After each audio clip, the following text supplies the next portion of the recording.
All right, peace and blessings. This is your brother Gabar, and this is IAMFIT Podcast. Are you fit to go God's way? Let's go, let's go, let's go. And let's bring in our guest, Brother Andrew in the house. How we doing, sir? Doing well. Okay. Oh, praises to the Most High God. Oh, praises. I wanted to have a conversation with you because I've been watching some of your videos. And obviously, you are a ex-GOCC member that left the cult. And we have spoken several times over the phone. I've spoken to some of your family, your wife, and others, and that are walking away from the cult, right? And I wanted to hear your testimony. I wanted to kind of have a conversation because within this thing that we're doing here, this new direction that we're going, and trying to help people be aware of what is going on in America, I think, with all the political tension, racial tension, religious back and forth that I've seen online. There's a lot of tension in America today. And I wanted to bring you on because I think that your testimony and your experience and your journey is something that is showing me, and I hope it shows the rest of everyone else, is that, I'm sorry, let me just adjust this. When you hear the word cult, usually is associated with people that come from broken homes, people that are sometimes dealing with mental illness, or people dealing with sometimes it's dealing with people that are not very well educated and could be very easily swayed. That's a problem too. But what you don't ever associate, and I think the reason why you don't usually associate it with well-to-do American family, not only you, your wife, your children, I think your father-in-law, right, and other My members father, of, yeah. yeah, you guys are not broken family. You guys don't have trauma, generational trauma. Yeah, every family has issues, right? Every family has, but you guys look like your typical American family. So I wanted to bring you on because it's not only the crazies, it's not only the uneducated, it's not only the broken, it's not only the trauma, it could just be a regular family teaching God, looking for answers, biblical answers, because of the confusion. They're fine. They have a job, they have health care, they have a retirement plan, everything's fine. They want to worship God. And they'll start looking, and before you know it, 10, 20 years later, they're crying, I was in a car, my entire life is ruined, right? So let's have a conversation. Give me your journey, give me your story, because I think your story needs to be told.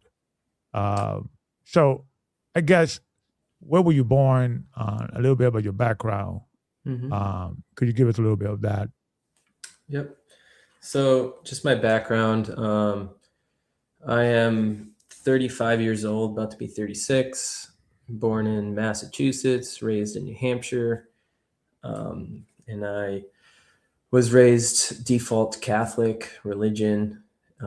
Then through high school, I found a strong belief in Christ in the Lutheran Church, became an active member, went to Lutheran, moved to Maine, married my wife, and became a Presbyterian, went to a Presbyterian church, and actually was planning to be a pastor.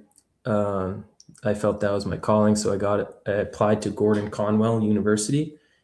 I got into the university, and at the time I got into the university, I was coming along GOCC videos, and from there, I found that the law was important, and I saw that there was some cult type of behavior in the Christian church that I wasn't fond of, and I was becoming critical of, and so I when I found GOCC, I thought my calling was to be a part of this church.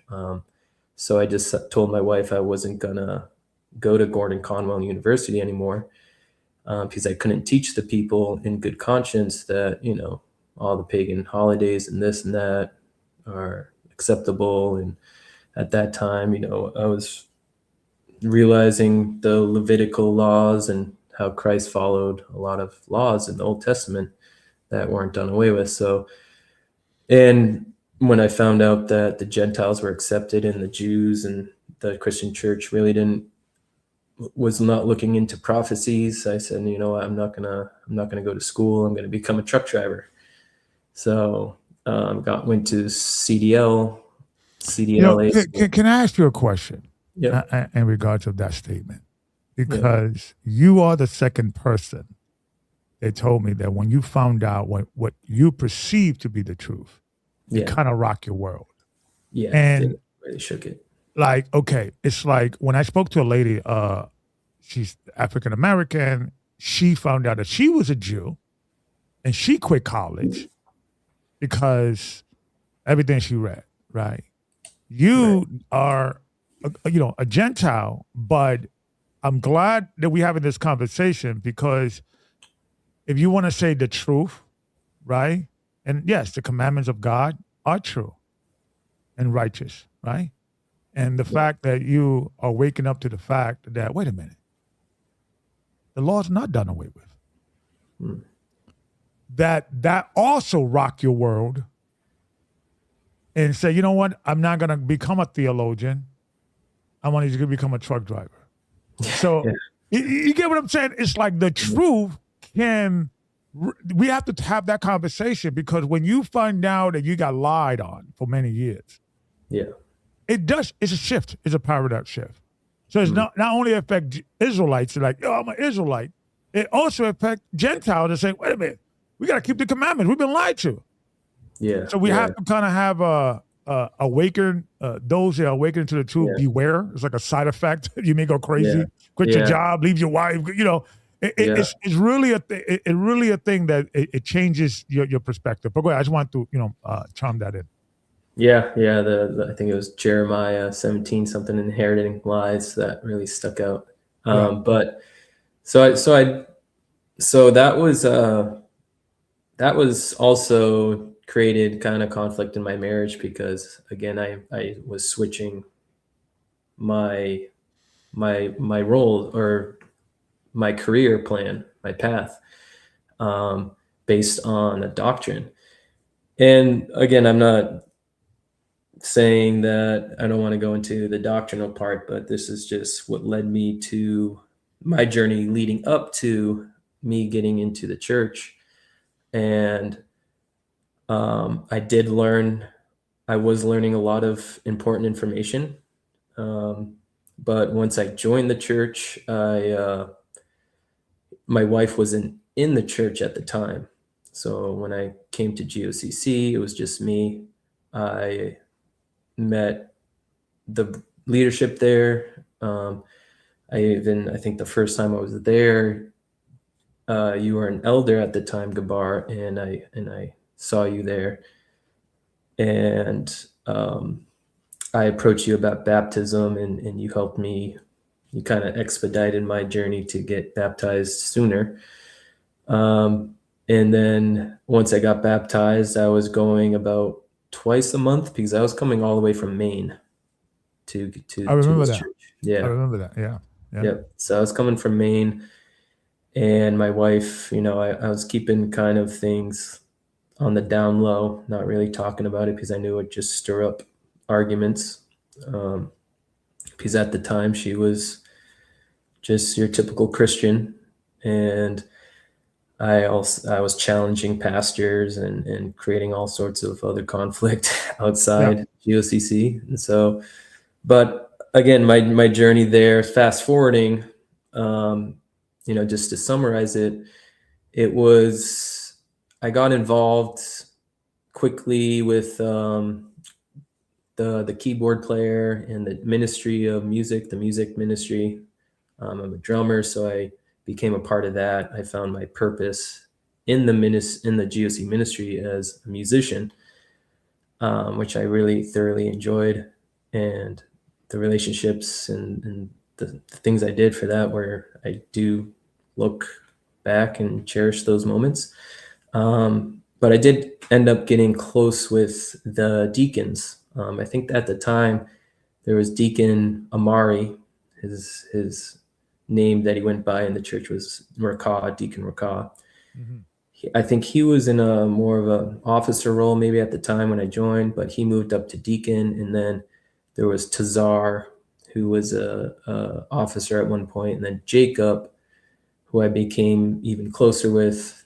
I would say Deacon Jacob became a deacon as well later on. And so this was I've been in the church baptized for 6 years, following for a little more.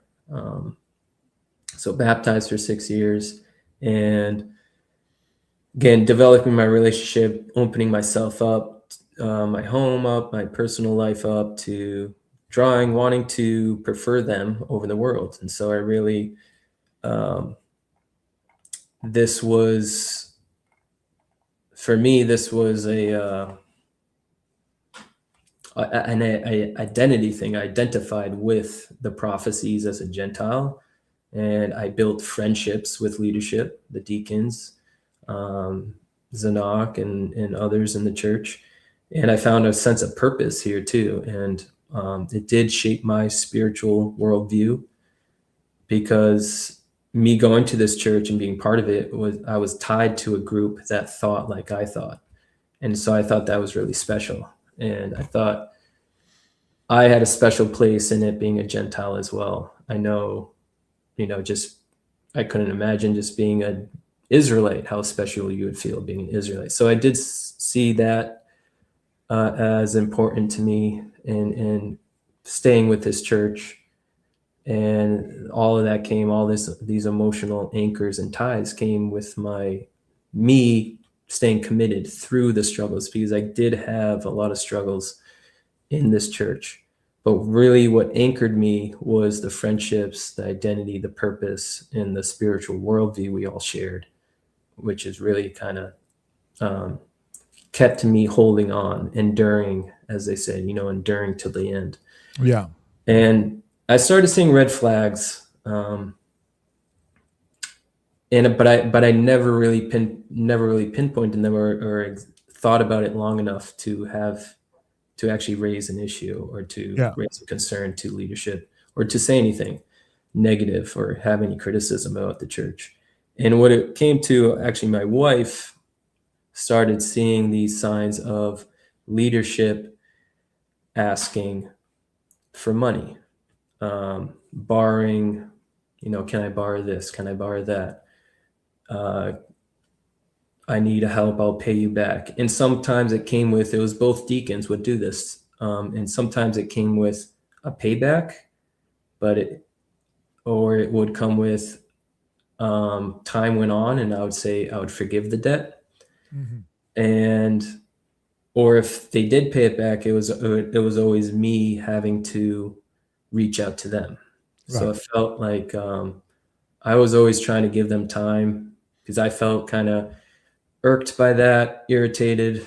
I said, this doesn't seem right. Like I should be asking them for my money back.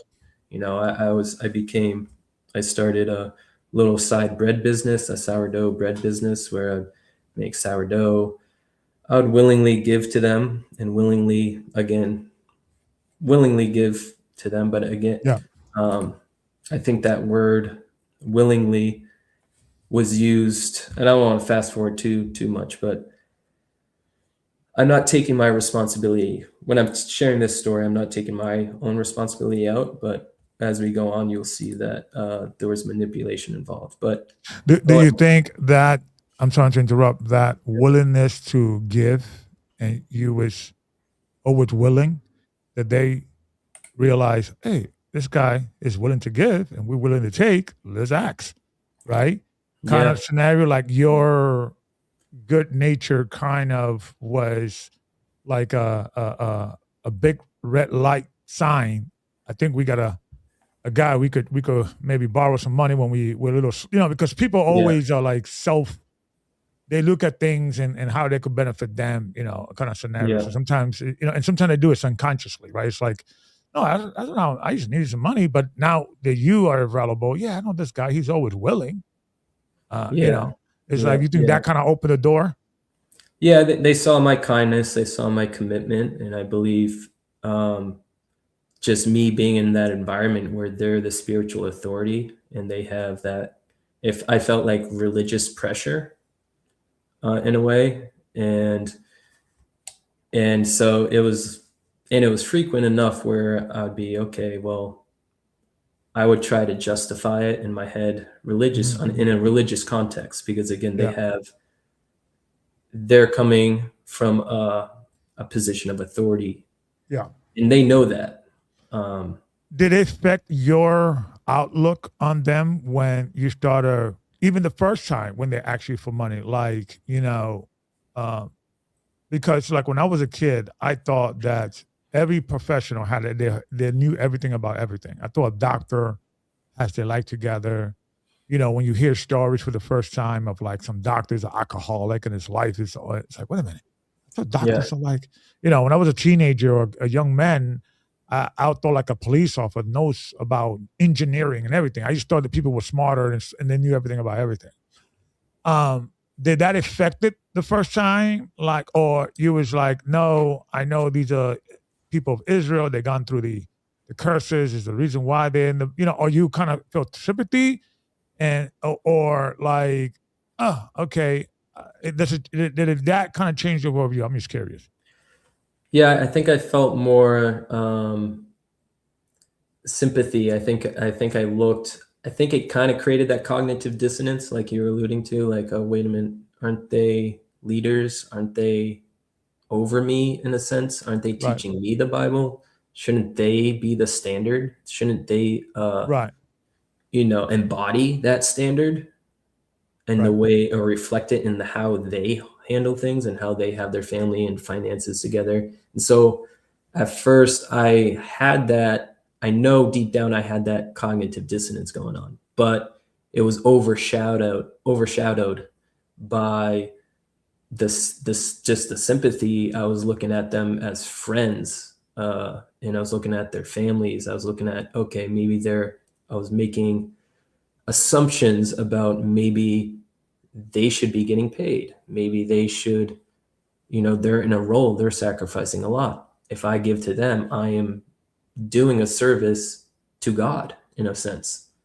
right, So I spiritualized it in a sense where, okay, these brothers might not be getting paid like elders and other deacons, but I believe they should be. So I'm just going to give my money to them. Even if they right, don't pay me back, I can still count it as God saw that. God saw my giving. So it counts as a blessing that right. God, spiritualized it So it as. was like, they're not getting paid from the church, which I don't think they were, well, because they were taking half the money. That's what, so that's a different conversation. But Yeah. uh, yeah, they're doing this work, so it's like a peace offering, right? In the same Yeah. way in the ancient world, you would give a priest or a peace offering Yes. because they help your family or whatever, right? Hmm. Um, and but then it became a situation that they were like, you know what, we got a little side offering, friend over here that anytime we need another side offering, we they took advantage of it, basically. Yeah. Yes. Yeah. Yeah. It seemed like that became, but I didn't want to believe it, because then Mhm. it made my situation a little harder. It made me think, okay, are they, no one wants to be taken advantage of. No one wants to think that someone doesn't have the right intention, or they're not doing the right thing in their position. And Yeah. so I ignored it for quite some time, always rationalized it. And I think the thing that really stuck with me, my wife kept on bringing up that anytime she heard news of a sister giving money to them, she would tell me, he said, oh, did you know sister, I won't say their names, Mhm. did you know sister so and so gave money to Rakah today. And I was like, oh, I didn't know that. That's strange. And it's like, yeah, well, they're just, they're helping him out too. And then my wife would, a month goes by. Oh, did you know another sister gave a lump sum of money to Deacon Jacob or Deacon Rakah? I was like, oh, okay, that is. And then I would say, well, why? What's going? Well, it seems like they just need the money, and they're asking for handouts for help. I was like, okay, cool. And she said, well, I think they need to focus. She was concerned about the habit they were developing, and whether they were trying to fix this by leveling up their career or finding some better income to provide for them families. So that's what my wife was like, how are they in position if they're asking sisters for money? Yeah. Let me ask you a question. Do you think you was the first one, and then that kind of opened the idea of like, oh, I could maybe help another guy. I mean, I could get help from another person or another sister. Or do you believe you was not the first, but then your wife began to kind of catch on that you guys are not the only one? Do you think you were the first? We know you were not the only one, but who do you think, were you that Pandora box to kind of open that door, you think, indirectly, or you think they were doing this before you even joined the church? I think, and again, this is just what I think.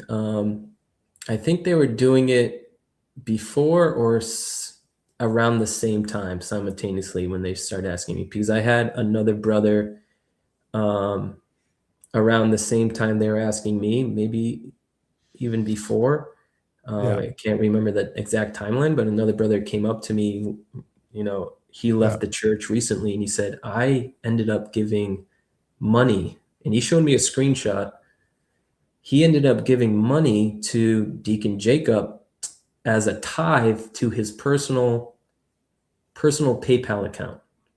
So Deacon Jacob, he told me, this brother, former member of the Boston body, we were in Rhode Island at the time, said, he told me that, and he showed me the evidence, said that Deacon Jacob approached me and said to tithe money to his personal PayPal account. Right. When that was when we didn't have a building to congregate. We were going to parks, and so that was right around the time. So that gives me the assumption that right. And the reason why I'm asking that, right? I remember a long time ago, even before they got the building, that there was a Passover or a feast that you guys were coming, right? Or the Boston congregation, not necessarily you guys. I don't know if you was with the church yet or not, but I remember that we were having conversation, me and the brother Ricard, not Ricard, Elder Ricard, Richard, but the brother from Boston. And I remember we were talking about Passover, and me asking him, "Hey man, you okay? In regards, can you afford going to the Passover? Are you okay? You need any financial assistance?"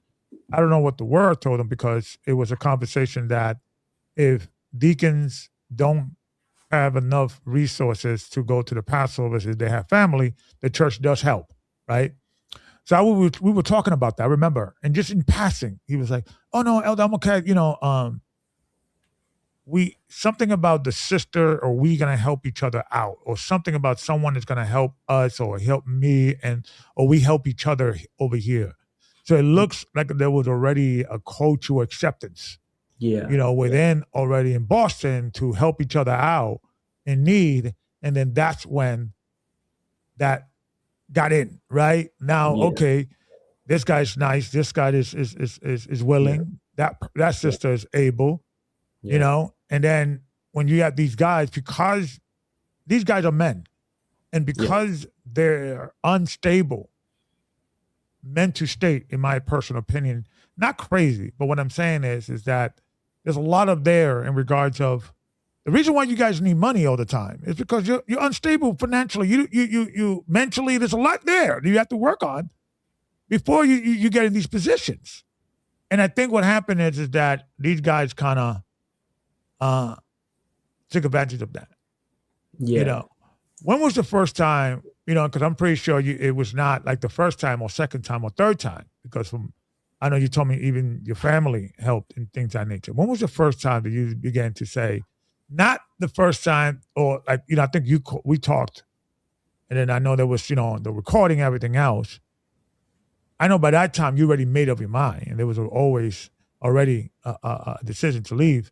When was the first time that you did not willingly give and you felt good and everything was fine, but the first time you say, hey, you know what, have I been taken advantage of?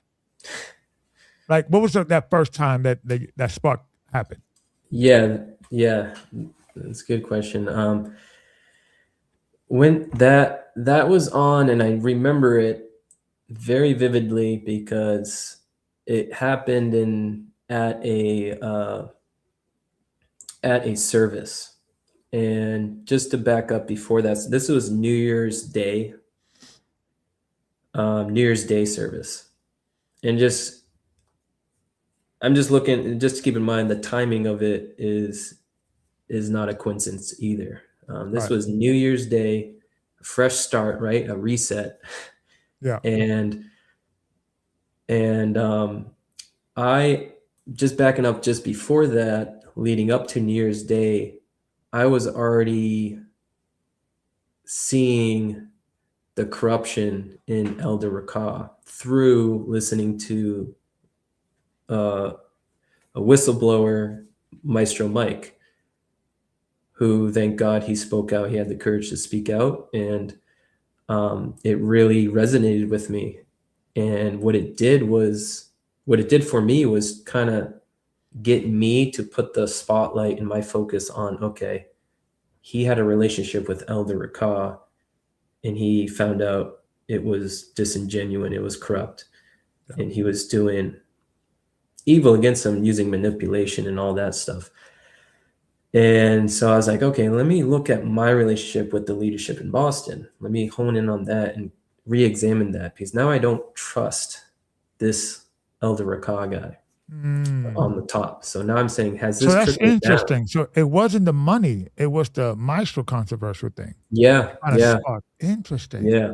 And for my wife, so my wife was awakened to, this is what the leaders are doing in Boston is wrong. I was more trying to protect them, like defending them, like bro code, they're my brothers, right? Yeah. But I believe God had it this way because he said, all right, let me show you what Maestro Mike has to say. And you see what the corruption in the leader elder.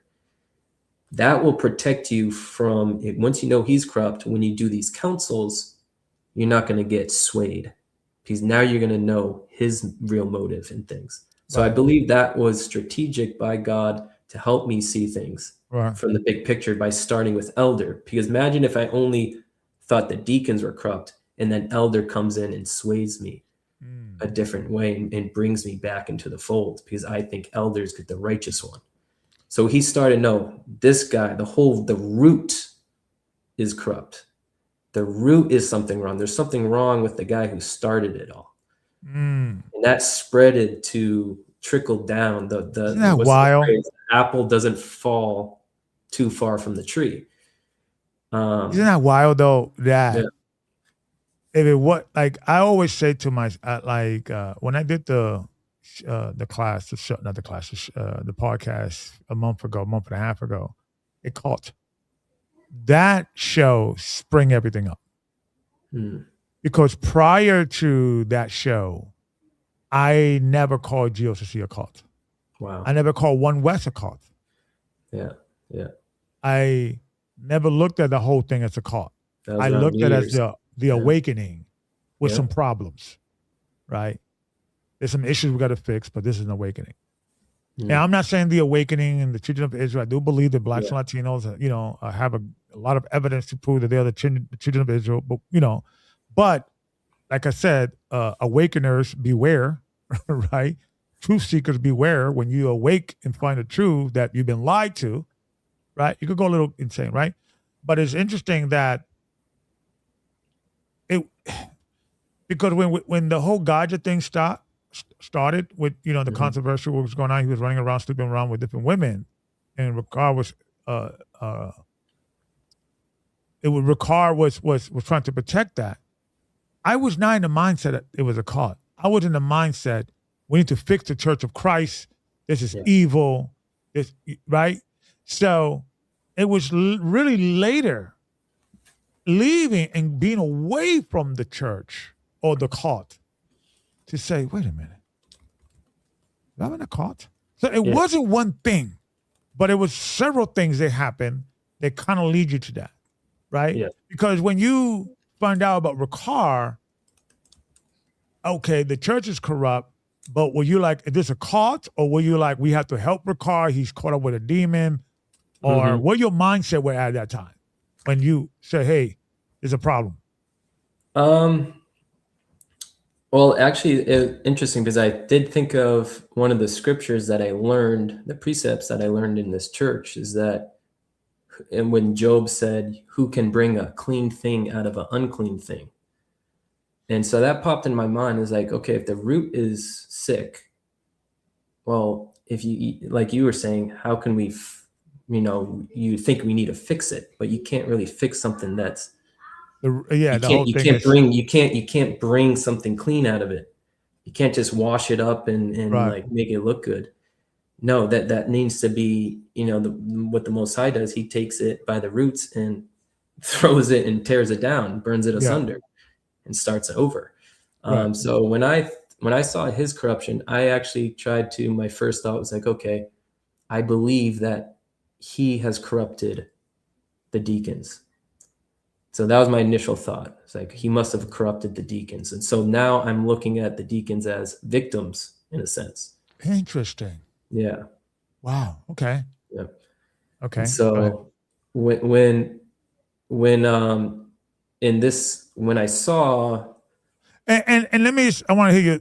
We are kind of all victims, including the I'm not saying that in a like sense, they should not have been in that position. They're not, trained properly. Exactly. They're not qualified, and they're there.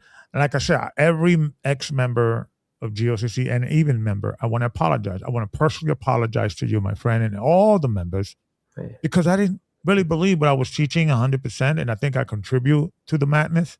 And there's the reason why I'm doing this work, and I also the work that you're doing. I want to also promote, because I think it's not enough just to leave. Is we have to try to help those that are still stuck in that mindset, and I think that's going to be my movement in my life, and what defines me for the rest of my life. I think, because I think we have to start it's not enough for us to stop sinning, or stop doing bad, or I believe when people contribute to bad things, even if there was not their fault, right, necessarily, because they themselves were like caught up in the madness.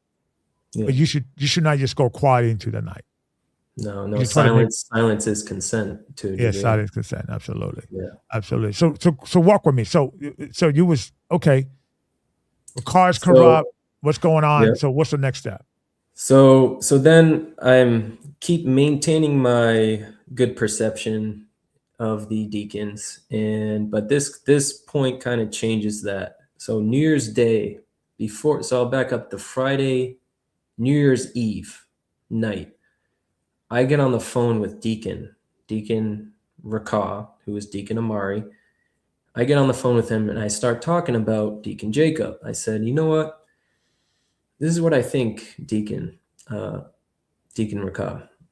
I think that what's happening here, because I've been talking about the maestro thing, I've been thinking about it, and I think maybe, and then I've been trying to correlate that with why are these deacons asking me for money all that? Why is Deacon Jacob just asked me for $5,000? And so the $5,000 thing, let me back up just a short bit. The $5,000 was asked in December, mid-December. And that came to my mind right before New Year's Day. I said, okay, I haven't gotten, because the whole idea of that money that we loaned to him was to be paid back on the condition that we get a meeting with upper leadership about the money giving and money lending rules and protocols that the GOCC establishment has put in place. Right. But that didn't happen. So I'm like thinking, all right, it's been a month, over a month, and we still haven't had the meeting or the council meeting with Bishop Shawan, who is the financial guy over the Northeast. And so I was like, okay, thinking to myself, that is suspect to me. But maybe it's because everything's being pressured. Like these deacons are getting overwhelming pressure by upper leadership to go to the feast days, to go to all these, spend all this money to serve and do their duty as a deacon. And so I was thinking maybe I was telling this to Deacon Rakaz, like maybe this is why he's always asking me for money, because he's not getting paid enough by the church. He feels ashamed to ask all the time because the church is having do all these things and forcing his hand to go to these feast days at the expense of his own family. And by the way, we have is when I was there, I don't know how it is now. Mm-hmm. We had money aside for leadership. All they had to act is ask. I asked for car years ago. I remember, are you okay? Do you need assistance? So it's not like something that was not there to help. But I think I think it was maybe a shame, or maybe it was not. They just got greedy, Mm-hmm. and they will not be able to ask what they're getting from you and the congregation there from GOCC, officially. So don't even, they could get, not only go to the Passover, but they could go to a vacation, and right. And I mean, 5,000, I think I heard I think 8,000 was from your, I mean, have you calculated? 7,000 from my dad about. Now, are you guys calculated in the years, like how the money that has been given, even if some of the money that was given back, I think the 5,000 was given back. The 5,000 was given back. Yep. Right. Like, the ones that wasn't given back, or even borrowed back, like I'm just curious, what is your estimation? And combined between you, your father-in-law, your wife, how much money has? There was one, like my dad, he said roughly around 7,000 given. Now, this was directly to them, not the church? To them, without being accounted for. Gotcha. So directly to them with no paper trail. And then I gave, so Deacon Rakah was a little different story. He ended up paying back, but it was fighting tooth and nail with him to get things back, and just to keep track. It was just a hassle. I mean, he didn't give it back in a timely manner. Sometimes he did, sometimes, most of the time, hey, what is what are you going to give the money back? It was all up in the air with him. But with Deacon Jacob, there was the time before this, he asked us for like $1,500, I think, and he paid some of it back, but then we ended up giving him that back. And then I said, hey, just come over my house, sleep over my house, and you can work it off. He mowed the lawn. He helped me build we have 3 acres of land, so we have chickens too, and he helped me build like a chicken coop together. So we did he worked it off, and I had him sign the contracts. Like, all right, this is voided. Yeah. So you kind of you're right. It's a weird contradiction. Here's a person who is a deacon, in which you probably would call for biblical exegesis of a scripture, right? About, hey, elder, deacon, what's your understanding of this, right? Right. Or will give you, I don't know if the deacon was given advice, marriage advice, or things in life advice. But he is, got to work. His life is all discombobulated, and he I don't understand these guys, because these guys, I don't think they also are in the right state of mind to be a leader, because if they don't see that this is not what I should be doing as a leader, because I think with these guys, there is a great desire of wanting to lead or do the work, as they call it, but it's always in some leadership position with a title, right? and you're not comfortable just being a drummer or the security. You want to Yeah. teach the word. You want to help people Yeah. with the word. Those guys, I don't understand why there is not the emphasis in trying to. It's like almost like I got something I got to tell the world, and I want them to hear it. Versus, let me become the man that I got Yeah. some that the world wants to hear what I got to say. You know, Yeah. it's Let like a me come to weird the thing. first. Yeah. Yeah, because I would never be in a situation that I'll be comfortable being a deacon in the church, and I'm so discombobulated in regards of like money that one of the members I got to work off alone. I mean, it just sounds like you understand to me, Yeah. just Yeah. looking out. But these guys, and I think this is the reason why, GOCC is a cult, and we have to call it a cult, and we have to remind people because in the same way with Gaja, and I was going back and forth with Ricard Mm-hmm. and all that, I was not in a cult like thinking I was dealing with cult members.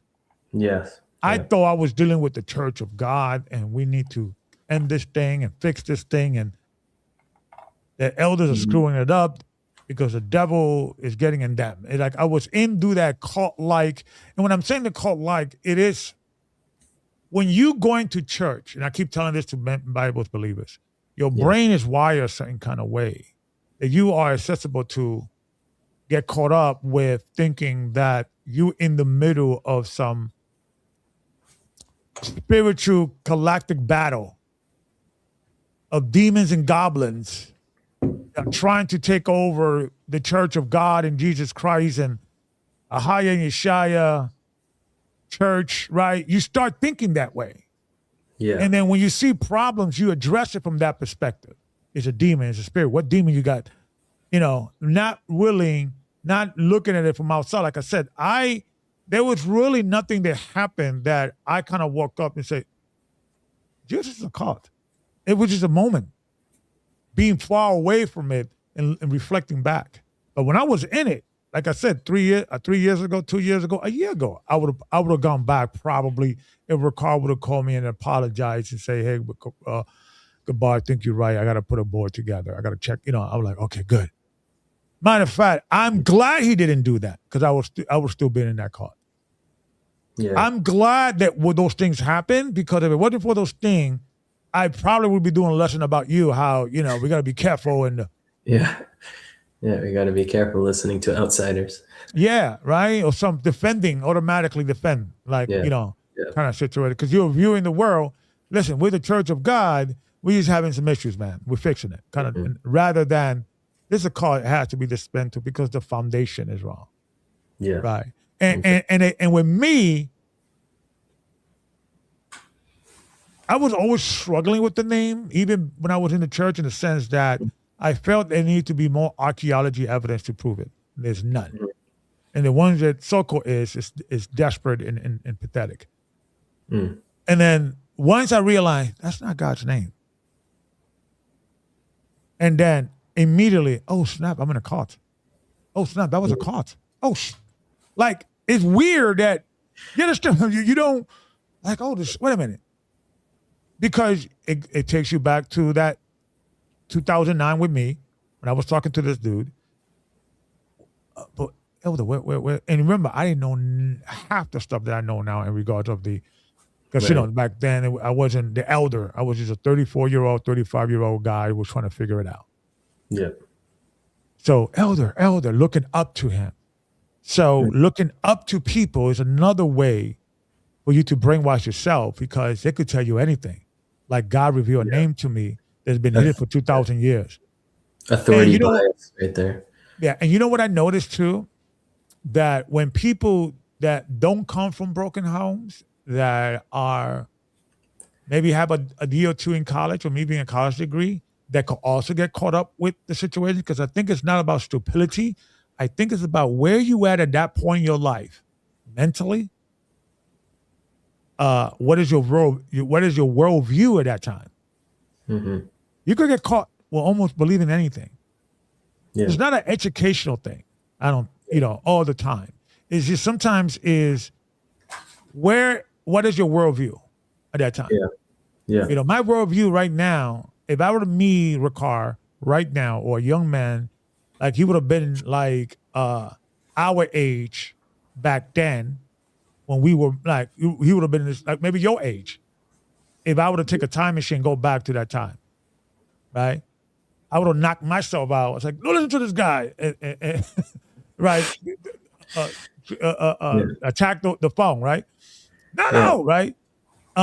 Or if I was there, if I was mentally there, with what I know now, I would not have give this dude a time of day. I would have been making fun of him, thinking like, what, Ahaya? What is that? What is that? And especially now, if I'm learning Hebrew, I would have been able to just, dismiss them as like, I talked to this crazy guy online. He has this crazy doctrine. But that's how it's funny how I view him now versus how I viewed them back then. So it's all perspective, it's all views and all that. So talk to me about that. Like, is your worldview changing now?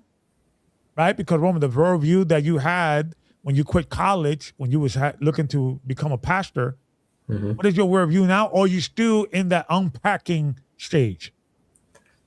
Yeah, I'm still in the unpacking stage because just the wounds were so deep and still so fresh to me that they're not, I feel like I'm in the deprogramming stage now. Yeah. And reflecting stage. And I actually went to, and it's interesting how I know God is real. I know God has delivered me because I'm looking at the big picture now. I see where I am now. And I actually went to college so when I married my wife or was about to marry my wife, they wanted, my father-in-law was like, I want you to have a degree, basically.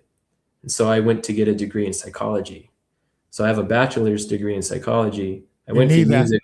Yeah. We need that in this thing to help. So now I'm just so the irony of it all is that looking at it now, it's like, man, I learned more about psychology in these 4 council meetings with Elder Rakah than I did in 4 years of school. I mean, not to minus the school and minimize the school. The school is great, but I got a firsthand master class in psychology. And I know more about psychology than I ever did going to school. And cult psychology, manipulation, all of that. I seen it firsthand, experienced it. And I'm looking at it now like God has a sense of humor because and now you got your calling. Isn't that weird? Like now, like, okay, we have to help and use those talents, those skills that God has given you in regards of education, in regards of those valuable things that I'm hoping you will continue education and advancing that field and write a book about it because I think I might go back to school. I'm going back to school. It's weird, and I'm glad I'm having this conversation because I hope I'm looking for Sunday to kind of be like the day of like ex-cult members, bringing the testimonial. And it's great. But what I'm looking for, I want to duplicate what I'm looking to do. I want other people to do it successful, even more successful than I, in waking up other people. Because what I notice is that, and the reason why I want to do it this way, and I don't want to like do it through a church, because you could quit one cult and join another and not even know it, and jump from cult to cult because you're still in a cult state of mind. So I want to give people the bravery, the support, and what they're joining when they're leaving these cults. They're joining survivors. They're joining people that have now in the same way as when people used to walk into the church, into those cults, you have like people to acclimate them into the church. We need to do the same thing for people to acclimate people out of these cults. Right. So I'm hoping that this movement becomes a thing, that we finally we develop a higher standard of leadership, more accountability, discernment. So where you at with that? Talk to me. So you're still unpacking.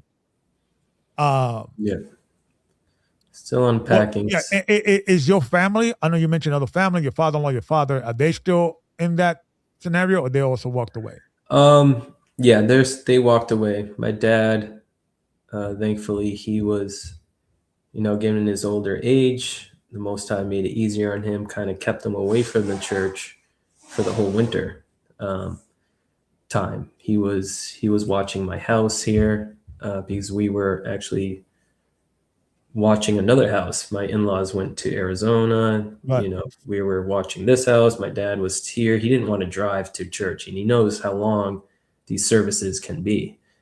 You know, 6 hours your whole day, and you're driving home in the dark. You're driving an hour and a half. So thankfully, God kept him at a distance for like 3 months straight.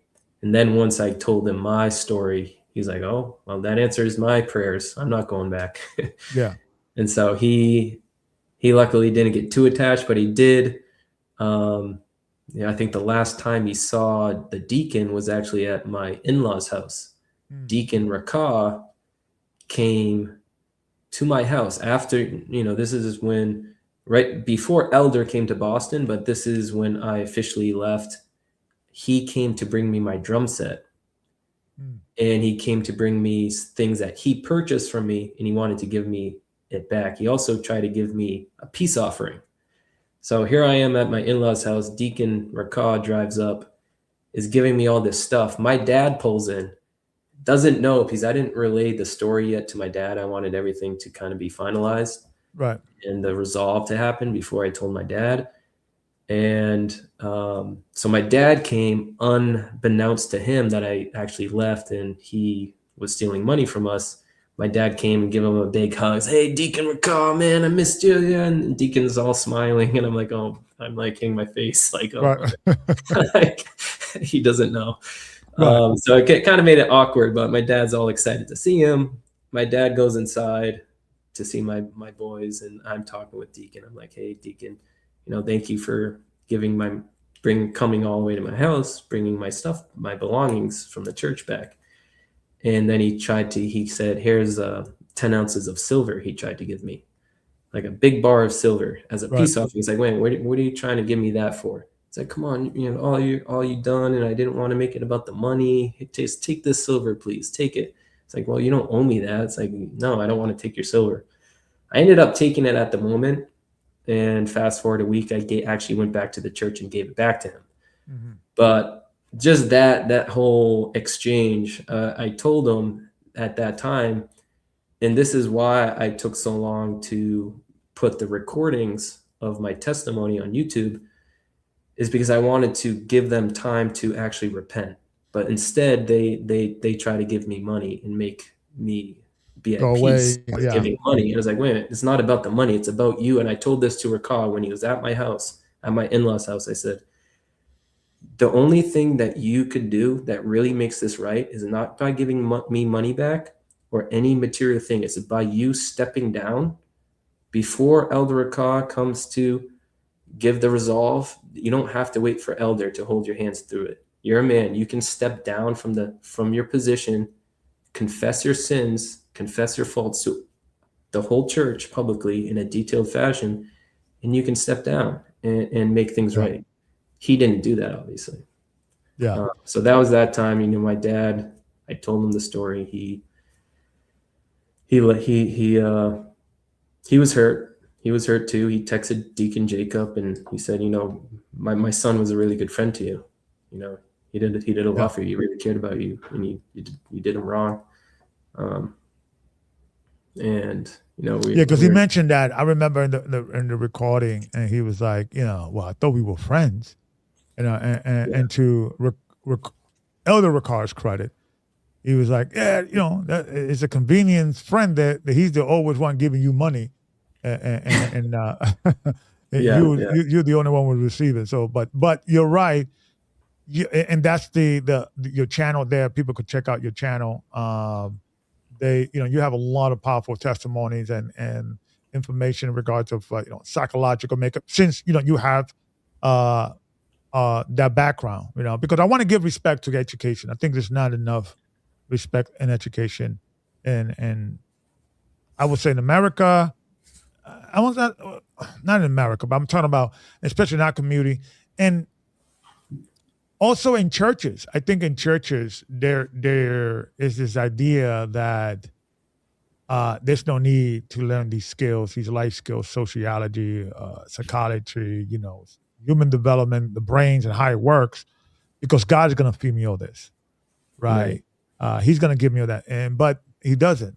The Word is what we have, but we have to respect these institutions because they bring a wealth of knowledge that could help our people to navigate with the Bible. We could still use it with Bible principles. So, we could throw out the stuff that is we disagree with, but I think there's a lot of good tools in regards of helping people with trauma and navigate through life. So I want people just to, this is your channel here. Give us the name of your channel. Give us a little bit of, what you're looking to do in your platform. Yeah, it's ancient days truth, and the platform is not centered around biblical, and I know I've been reading the comments, it's not really a scriptural biblical platform. It's mostly based on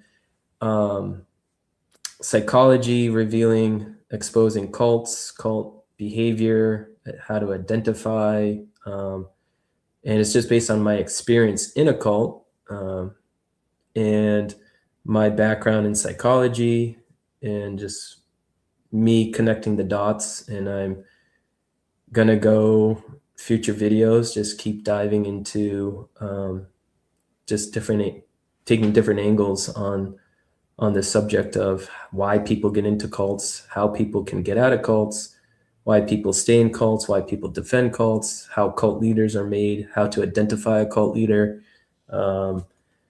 And like Gabar said, it's not anybody can get involved in a cult. The author of this book, he has a PhD, and he was part of the Moonies cult, the Unification Church. So on my channel, I'm bringing up sources, valid sources, and it's not just me speaking from opinion. It's me speaking from experience of what I went through, what I saw, and also what I'm reading to bring validation and external references to it. So, yeah, because let me show you something if you don't mind, right?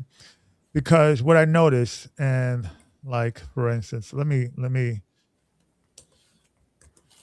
I want to kind of show you. So, I don't know if you heard about there's a group called Genesis, and this is the guy with the red shirt and the black shirt. They used to be one of the most profound racist groups and teachers in teaching that doctrine of hate. Gentile salvation is not a thing.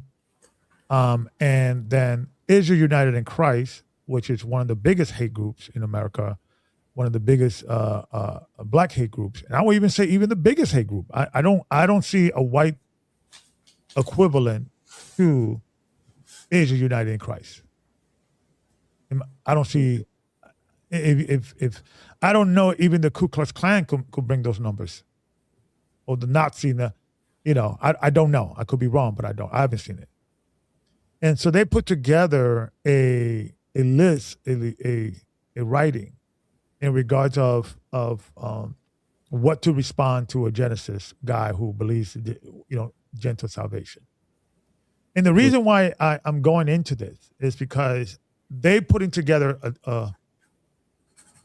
the guys from Genesis. They put I think 150 or 250 slide proving that Gentile salvation is a thing and debunking the entire previous work, right? And I commend them. I commend them what they're doing.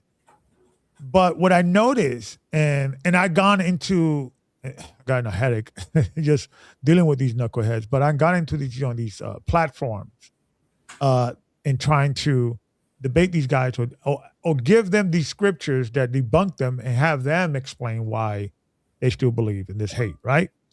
And it gets ugly. They curse me out. They kick me out. I try to come back in. It's like a big drama, right? However, what I do notice, and I want to talk to you about, right, in regards of in the same way, these guys have put a PowerPoint together and is putting a booklet together to kind of combat the racist ideology, right, that these guys are teaching. And they're making some strive. Some people are listening, and they're waking up from that hate scenario. Mm-hmm. However, though, I think you and I are in a different scenario. We're in a different space because although dealing with Ricard and that ideology, right? We're not dealing with racism. So the PowerPoint that these guys put together, we're not even fit for Ricard because Ricard's not a racist. Mm-hmm. And we are looking at Ricard, right? And we're focusing on him and GOCC. But this problem, this leg of One West, which is a different form of One West, but it's still One West. They still believe in the non-vowel system of the Hebrew. They still believe in Isaiah 28 and 10 and 11, precept upon precept, here a little, there a little, which is a misprint in the archaeology, not the academia world. Everybody understands that the King James got that wrong. So that's not the way to read the Bible, right? He still believes that. All that comes from Abba Bibbins and all that, right? But I noticed there's other groups. I mean, and of course, this is, kind of the lineage, right? And so forth, so on. But these people prior to Ricard, they're all racist. Ricard's not a racist. So the scriptures that we need to kind of put together, the PowerPoint, the exegesis, the hermeneutics of scriptures to disprove these people in regard of the name or whatever doctrine, right? Because I think the name is where it starts, right? Yeah. The picture's not down. It's not downloading. Hold on, let me see if I can find it because it's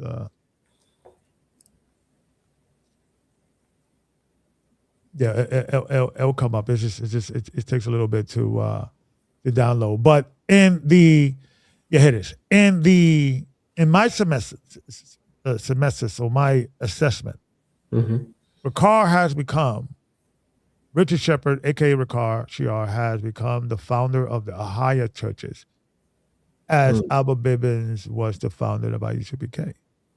And why that is, because we're focused on GOCC, but these guys are not GOCC. They're calling on, I think they're calling on Ishaya Ahaya or whatever, right?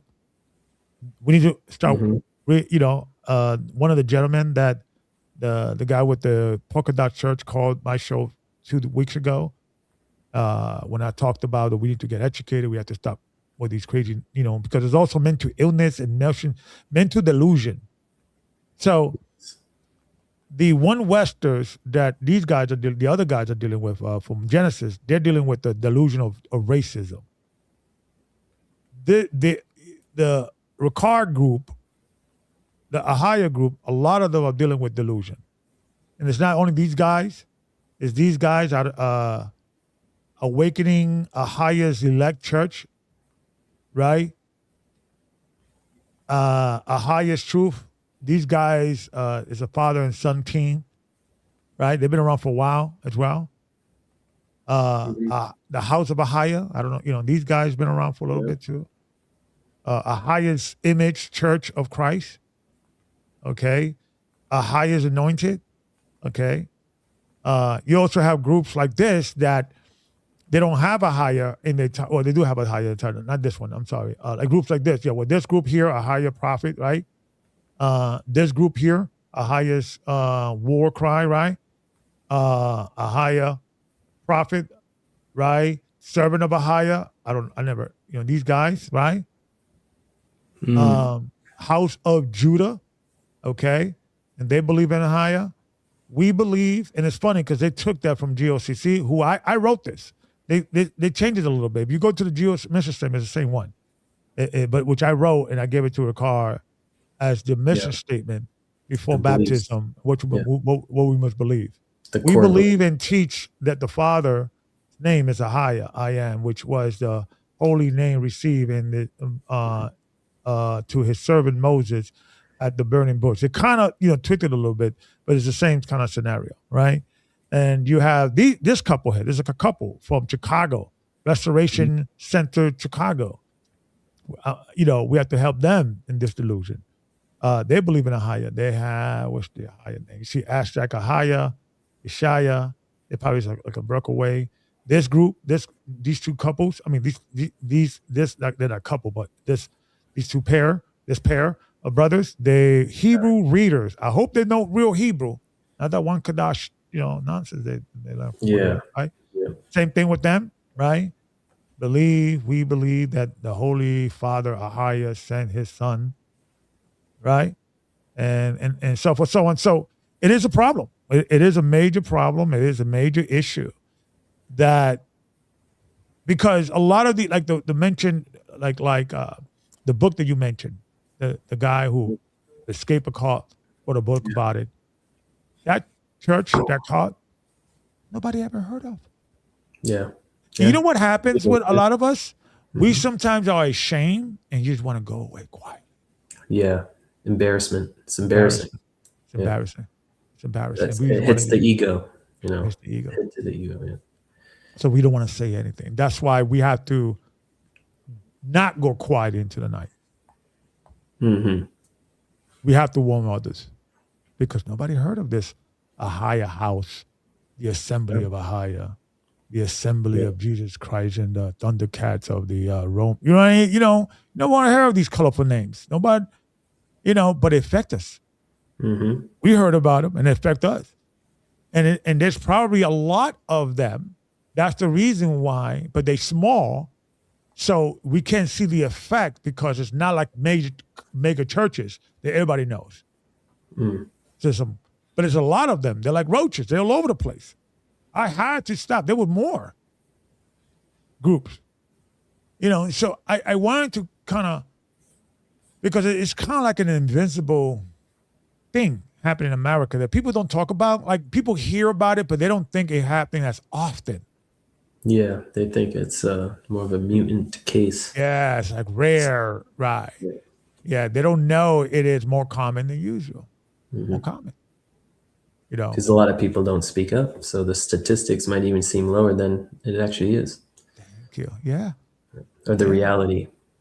Right. Because if I would have left and be like, that's not, Elder Ricard went off because blah, blah, blah. When he didn't do this, he was off on that. And I don't lead with, it's a cult. Mm. It won't be, you understand? It won't be looked as a cult. It's just a church with problems. Exactly. Like any other church. Yeah, like any other church. But, I just wanted to just talk about that because I just thought it was interesting. And in that light, since we are not dealing with racism necessarily, mm-hmm.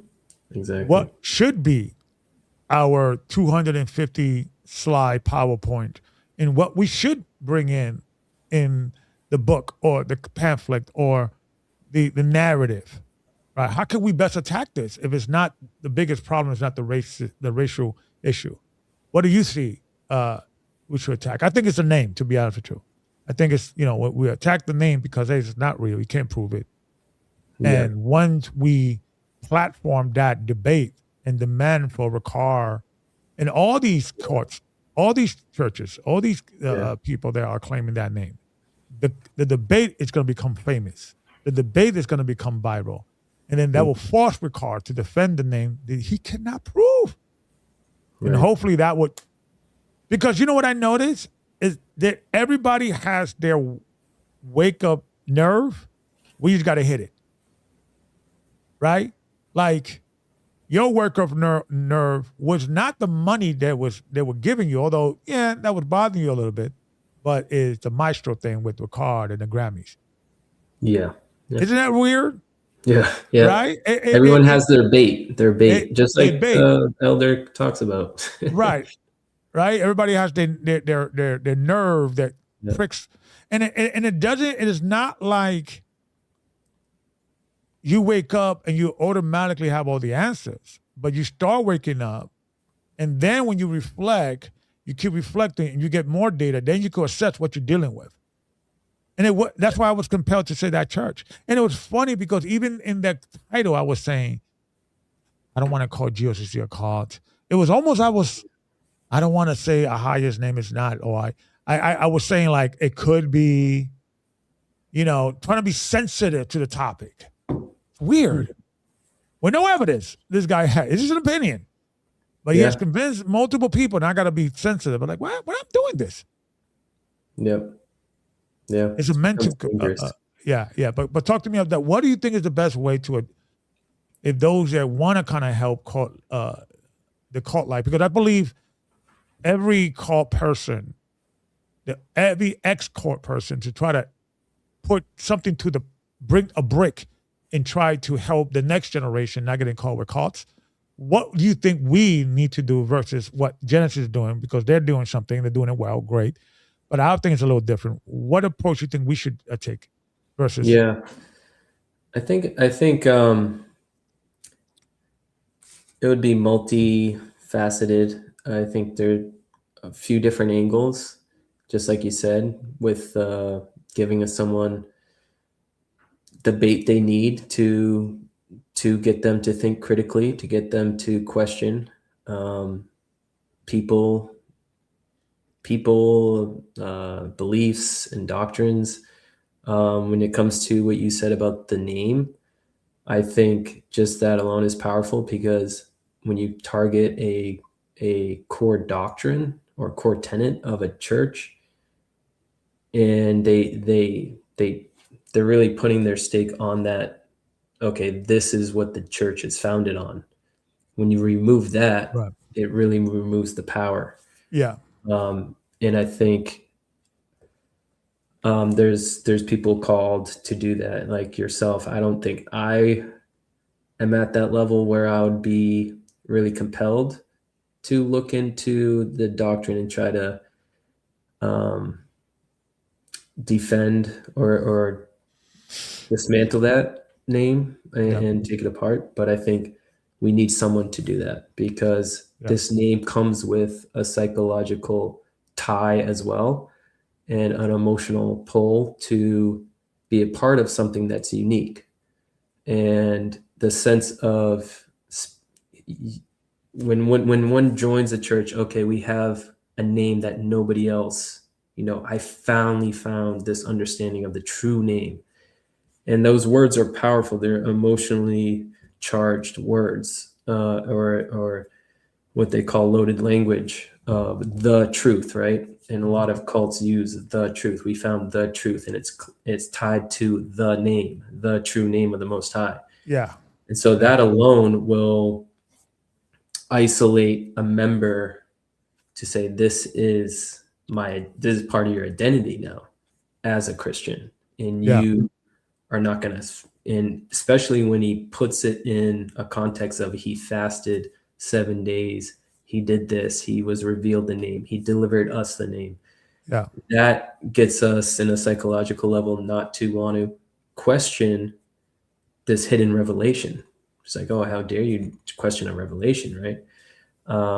So it gives the member, the listener, a sense of it speaks to their ego in a way, a sense of pride creep in. Like, oh, we have a special name. Nobody knows. Oh, you're calling on, oh, Yahweh? That's old. It's a high, Yeah. So again, it's an emotional appeal, and it's definitely influenced people to join, and it influenced me while I was in there.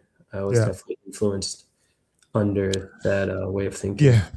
Because the way, I was thinking, contemplating, and said, okay, if I cannot, if there's not like a thing like, hey, we need to prove that Gentile salvation is a thing, and how can we, because the whole Ahaya thing is, I don't think there is, I could muster, like I said, I'm going to have this conversation again eight months from now, or really 7 months from now, once I'm done with my first Hebrew class, right? Mhm. I want to try to take advantage, of that knowledge and try to look at it from a Hebraic perspective and try to disprove Rukar. But once that is done, what can I do, right? Because that's the foundation. You either believe it or not, right? I also think we should start attacking his sources, his so-called sources. So what I'm doing, and I'm asking people to also help me out with this, any old video that he has produced with any book to prove, We all know about the Illuminati too. We all know about the two Babylon. We all know about these books, that they have become famous because Ricard's always putting them up, at least in our circles. But there's been other stuff, other books that he has come out, and he'll read one paragraph and close it and show it. You see, or demonize the book. Don't trust it because look at the Jewish publishers. It's just a thing, and maybe attacking it that way because the sources, like looking back, all the sources really is from like a spiritual, kind of like Alex Jones-ish type of thing that is not recognized in mainline academia, but it's very conspiratorial, right? So I'm looking to attack that, right? Because you're right. I think it's like you got to throw everything at the kitchen sink. You got to throw everything, or throw the kitchen. I don't know what's the term, but throw everything at the wall and see what sticks. Because you're right. In the same way, we don't know what is our nerve. What is our sticking point of our waking point?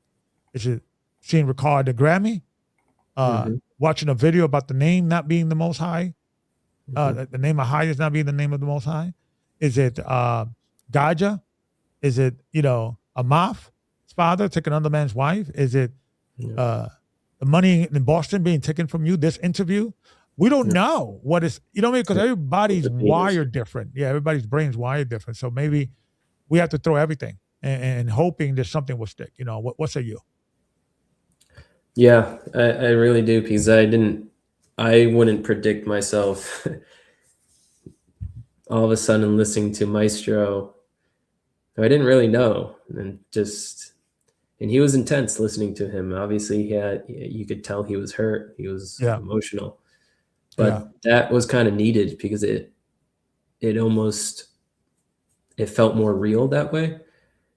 And especially after viewing myself or reflecting and seeing what I went through and how calm and cool, collected the elders came off to me as, that was, through my research, that's a sign of psychopathy, of narcissism. What is psychopathy? It's a trait or a mindset. Well, it's in a coded list, a psychological list of illnesses, mental illnesses. Well, they categorize it in mental illnesses or pathologies. And it's one of the signs of psychopathy. If you want to speak of one person in particular, it would be called a psychopathic person or psychopathic killer. And one of the telltale signs of this mental illness, as they put it, is a coldness, a lack of empathy, a lack of sympathy, a lack of emotional feelings to what you're doing or what you've done in the past. So you can come off as very calm, you can hide your emotions very well. So it's like a survival mechanism. It's like when you're being attacked, you act like this is not moving me, this is not affecting me emotionally or like psychologically. Let me just address this. Listen, I was in the Grammy. It's like it's a tactic. You're saying that people that are, what would that be? What personality type would have that type of personality? What kind of personality? What would you call that? Science, from a clinical perspective.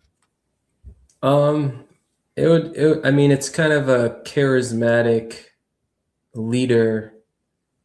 One who is confident, overly confident. You could call it, they have a sense of the split personality where they can have an emotional side to them, but when they need to, they can be very persuasive, intelligent, socially confident, emotionally controlled, calm, charming, even. And they really will struggle a lot of clinical diagnosed psychopaths will have paranoia, and that paranoia is really what can drive their motives, and they have a strong sense of ego about them. Now, let me ask you a question in regards of your studies, right? And your experience, because like you said, this kind of gave you a real life masterclass in how to, like, now it's one thing reading in a book and talking about it in a class, but seeing it in real life, right? Yeah. And so for someone, and I'm starting to realize, at least for me, I don't know if it's for others that are listening, the importance on understanding these concepts. Like I've been on this kind of Dunning-Kruger effect thing. Yeah. I don't know. Do you ever cover that in your one of your courses? They ever talked about the Dunning-Kruger? Because when I heard about that, it kind of like, it's funny how you hear a concept that you've been living, but you don't know how to identify it. And then once somebody identify, like, that's my uncle.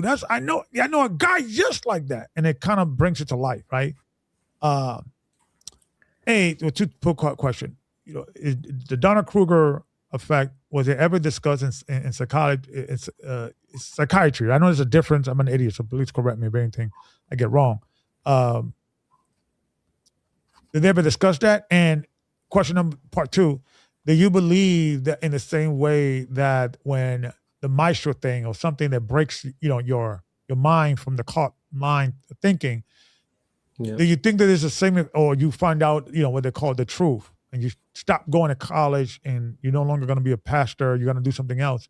Do you believe that you finding out a concept like the Dunning-Kruger or other concept that human behavior, that you're trying to identify, you're looking at it, but you don't know what you're looking at. You're trying to identify it, right? And once you identify it, because that's the reason why I believe GOCC has a lot of uneducated, in my opinion, or guys that are average of intelligence, but feel that God has called them to do this, and feel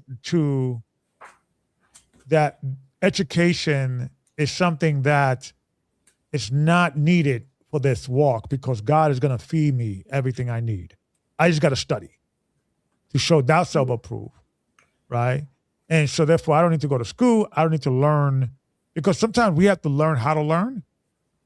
Because school puts things in a structure because they have to make you remember this thing, or you're not going to pass, right? And especially private schools, because if you paying money and they give you a bad education, people are not going to go to that school, right? So, what say you about that? Do you think that is important for the average society member to know about these concepts that affects them every day, and they might not even know about, like the Dunning-Kruger effect?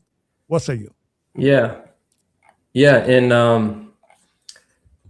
and just schooling in general. I mean, I think we were talking last night about how we could have, or should have learned this at a much earlier age, in our childhood almost. Yeah, it would have been very helpful navigating this world and growing up with that knowledge. And I think it's done by intention. I think it's done by So there's a reason why they keep this knowledge for later years. Right. But with the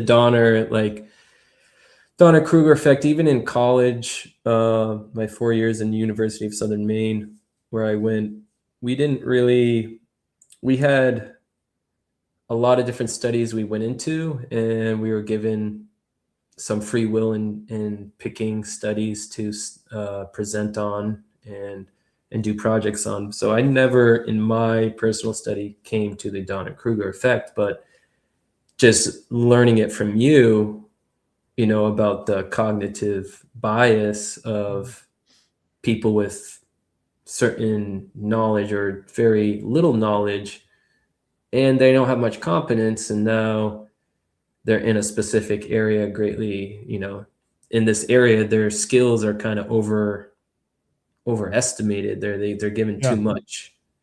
There's a discrepancy between what they know and what their skills actually are. Right. Yet they're in the position and they're put in these higher places where they have no business putting. And so Yeah. That alone, having that knowledge can identify your choices in joining certain groups, being around Yeah. certain people. And it can give you those signals to your mind saying, I don't want to place myself under these people. I don't want to be in this group. I don't want to be in this church, based on Yeah. your knowledge of social psychological behavior, because we live in environments, we grow up, it's impossible not to, even if you don't want to be a part of anyone's lives, your subconscious scans your environment. I've been doing research on that. Scans your environment at a really high pace rate, and feeds and pushes you towards the majority, no matter what. So when you walk down the street and seeing advertisements, you're getting influenced. But when you know more information, knowledge is power. So when you have more information at your disposal, you're going to be able to combat that. You're going to be able to make better decisions for yourself and surround yourself with better people. Because in the Corinthians, the Bible says, bad company corrupts good character. Yeah. And a lot of people, need to, especially in awareness of, is this the right place for me, need to take that scripture seriously. Right. But other important studies I would reference for people to look up is the Solomon Ock study. His last name's Ock. It was a 1950 study about conformity. Okay. And this was, participants in this study were shown simple questions like matching lines and lengths. I think I talked to you about this one last night. And everyone else in the room were actors, right? So they would intentionally give the wrong answer, these actors. Yeah. And the real participant was the last person to answer the question about the lines, the lengths of the lines. Yeah. And the result was the surprising number of people went along with the group's wrong answer. So they would switch out the last person. It was like, all right, you go. Okay, now another participant goes. And they found that even when it was so obvious what the correct answer was, they saw that the last answer person guy gave the wrong answer because they conformed to the group. I would love for you, and we could maybe I could help you out in regards of, using AI. I would love for us to use AI, and maybe you putting together like a PowerPoint, a demonstration, or even showing a demonstration, and how, because some people are visual and they could see it, once you see it visually, and once people see it, I think, and because the way you explained to me yesterday, and now I explained to me now, but I think we went into more deep yesterday, it's like, that is exactly what happened in churches. Exactly. It's like you described it, I know in other things, in other places, it could also fit, but that's like, because it starts with a doctrine, because most doctrine is not right or wrong, or it's not like a math question, 2 + 2 = 4. We're talking about documents that are thousands of years old, and language is foreign to us. Sometimes it's an opinion that we don't know is a wrong opinion or a wrong answer because we don't have enough information. And we keep repeating that wrong opinion, and then we find out the right information, but by that time it's too late. It has become a cult. It has become bigger than it is. It's just, so I would love for you to show like an example of that, because I think that's exactly why people get caught up in the wrong type of church. Yeah. It's just the way you broke it down to me, I was like, exactly. That's like, and it's amazing how, what's amazing about the human body, the human mind, excuse me? It's like, in the Bible when it says, if somebody predicts a future event in my name and it doesn't come to pass, don't listen to them. That's clear, right? That's simple. But we're not only seeing it with Ricard, but with other church leaders, that it is stronger than the word of God. That is literally the word of God. Yeah. Like you can't even override it. Yeah, just no, excuse me. Well, maybe I like him. He did help me. Yeah. It's amazing how we could literally violate the word of God, and that's what really woke me up in regards of the name and also the thing, the call out. I was saying I was in a cult because, and that's why I'm getting baptized again in the true name of Yeshua. The name is in the Bible, Yeah. and I was like, how couldn't this dude convince me on a name that's not even in the Bible? That's like Right. wild, right? Isn't that wild? And that's what and it seems wild right now the way we are mentally, right? But Mm-hmm. back then we were like, maybe. I think it is. Yes, it is. Right? It's weird. Yeah. And we should not be embarrassed, and we should talk to each other and us and everyone else. Mm-hmm. And Yeah. admit, yeah, we are easily manipulated. Yeah, because and when you look at it, your subconscious wants to reward you. And oftentimes a lie will reward you more than the truth. So your subconscious is always trying to get you to go to safety. Right. And when you're in a group that the majority is believing one thing and then you're questioning something, that subconscious is going to move you towards conformity to the group pressure, because the group pressure has the momentum Yeah. in your decisions. And so it's a high control environment psychologically, but when everyone's in agreement is rewarded. Yeah. And you're safer. So you seek safety. Your subconscious always seeks safety. Yeah. Yeah. And I like this this message here. It says, I feel like GOCC is living in a fantasy world, so to speak, right? Because it is kind of like a fantasy. It is kind of like a cool movie, right? We got the truth. The name has been hidden for 2,000 years. Mm-hmm. Ricard Shiar has discovered it as right? The end of the world is coming. Yeah. We got to prepare. It is kind of like a movie. And you could get all wrapped into it. And it becomes your life and your identity. And you're no longer just a plumber or working for Lenox Hills Radiology or, a cop or whatever. You know what I mean? Just a regular dude, which is the bedrock of our country. Shout out, shout out to you blue workers, blue collar workers. Right? They're the bedrock of this country. Yeah. You know what I mean? Almost every society, right? Every society pretty much. But sometimes, like in the same way, when you have like blue collar workers that are like, they're kind of like weekend warriors or whatever, or they have a hobby that outside of their job, right? And why is that? I think all of us need something to be part of. We're very tribal as a species. Very tribal, yep. Yeah. So talk to me about that in regards of like, what do you think about that tribal? Because you're right, it has nothing to do with broken homes, right? Because I think what happened is that the people that come from broken homes, they don't go quietly into the night. They yell and look what the elders did to me. I was broken and I was looking for answers.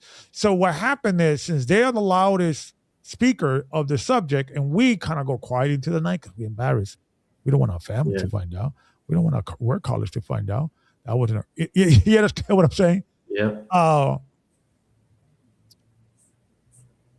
Like I remember there was a time I was at work, and then when we have a new employee, everybody has to kind of introduce themselves. Hey, my name is Carlos. I do this. I do that. I do that. I used to do this. And I almost said, yeah, I was in for 15 years in a college, and I almost, I was a pastor for college, and this and that. But maybe I should. Maybe that's the truth. I am a victim of a call. I did got manipulated. I mean, what I'm saying is, I know I'm a ex MMA fighter. Grew up in the Bronx. Very smart. I got some, some experience dealing with scammers, and I grew up in a certain neighborhood, right? Is that it is that embarrassment that makes us go quiet into the night. And I want the people that are not broken, the people that were in whole, you guys, you know what I mean? You had a good foundation and you still have. And I think that was part of the reason why it was easier for you to leave, because you had a father, mother, wife, children, father-in-law, brother. You had a good, you didn't come from a broken home. So it's not about that. Right? I didn't come from a broken home. I was fine. I had a job. I was just looking to worship God. You got broken after going into the cause. So it's not like the people coming in broken. People just coming in. It's like, hey, where do I sign up? I want to just, join the church.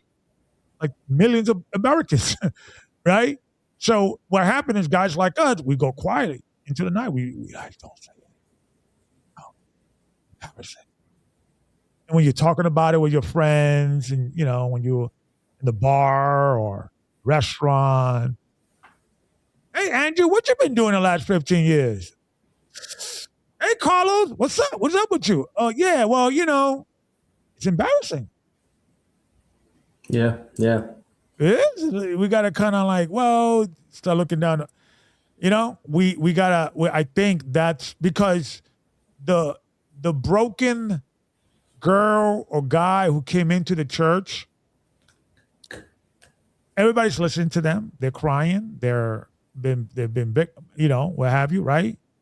But everybody, part of the reason why we need to start coming out and not go quiet through the night, people, that becomes a thing, the stereotype. Oh yeah, she got caught up with that mess because she was broken. But not me, the plumber, not me, the cop, not me, the teacher, not me, the 4-year certificate, college degree. I'm a professional. What are you talking about? Yes, you can. It's not about, it's just where you at mentally, what part of your life. We have to talk about this because the more people talk about it, people start, yeah, me too, that happened. Because like now all cults are famous. Now all cults are running around with purple suits, going around buildings and Kwem Yashala. And no one, some cults you haven't even heard about. The cult that Lamal Lahab, formerly known as Lamal Lahab, brother Dahoud, the cult that he got caught up. They don't have any online presence deliberately. They kind of like they'll recruit you online, but they don't have a website. They don't have a channel. They kind of have like a secret behind the scenes and so forth, so on. And I bet you there's probably a lot of those type of cults running around. Nobody ever heard of.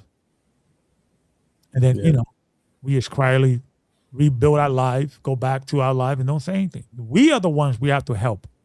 Because we're the ones that have the education. We could write the books. We could make the documentaries. We could make, you understand what I'm saying? The broken person doesn't have those life skills, probably. They need medication and they need to, you understand what I'm saying? They all screwed up in the head, right? And we need help. We need to help them too. But guys like us and people like us, we just want to go quiet into the night because we're embarrassed. And they become stronger. They continue hurting other people. And that's where I'm at right now these days. I'm a type of guy that I'm a fighter by nature. So anytime I see injustice or something being wrong, I want to fix it, So, you're fulfilling your calling in a way. Yeah. So, any last words? What you want to leave? And I know we talked about maybe you're going to be coming back, and I would like to see that either on your channel or you maybe could come back here to kind of give a comparison, a visual comparison, how that I think it's called a Lucifer effect, right? The Lucifer, the Lucifer effect is another one. Yeah. The Lucifer. I want to see that. I want to talk about that because I think more of the regular Joes, the plumbers and the teachers and the blue collar workers, everyday Americans need to know about these concepts that the elite are talking about.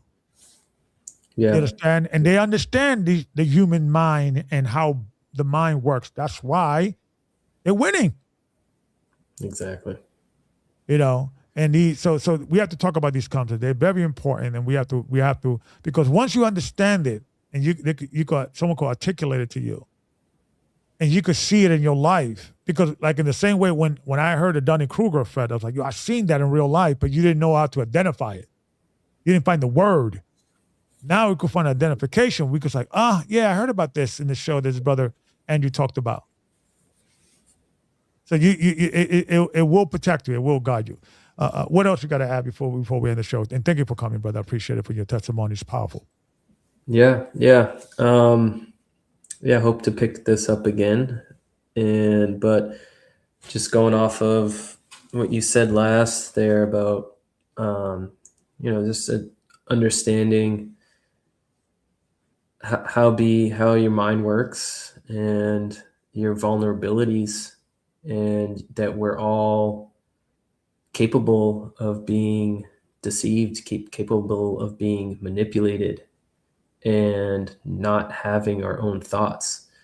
That's kind of a scary thing to think about and to accept, that, yeah, you actually are carrying around and making decisions that are not your own because you're not thinking critically about them. You're not bringing them from the subconscious, the animalistic type from your brain back here to your forefront, your conscious brain.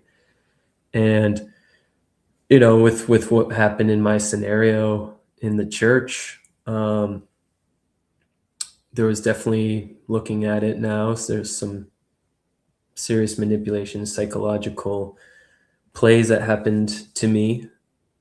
Whether the people doing it knew about it or not, that's a different question. But, just slowly giving them money or being willing to give them money. You talk about getting the foot in the door technique. That's another psychological thing. The foot in the door. People use that all the time in marketing, advertisements, trying to sell you things. Boundary erosion. Eventually, you start low and then you erode that boundary. And now you start at low sums and you can ask someone for 5,000, then 10,000. So over time, there's a slow shift. And just when you notice other people are doing it. So I've been hearing, okay, sisters are giving money, other brothers are giving money. So your mind is, you're having a double think going on, some dissonance where that seems wrong. They're leaders. That's not biblical for them. There's have to be above reproach, according to Paul. Yeah. And then at the same time, your subconscious saying, well, group think, conformity, emotional loyalty to leaders, dissent is a fearful thing. So it's really about black and white thinking, like, oh, if I do this way, I'm afraid and there's going to be bad consequences and I might get kicked out and I might not be enduring. I need to be patient. I need to be long suffering.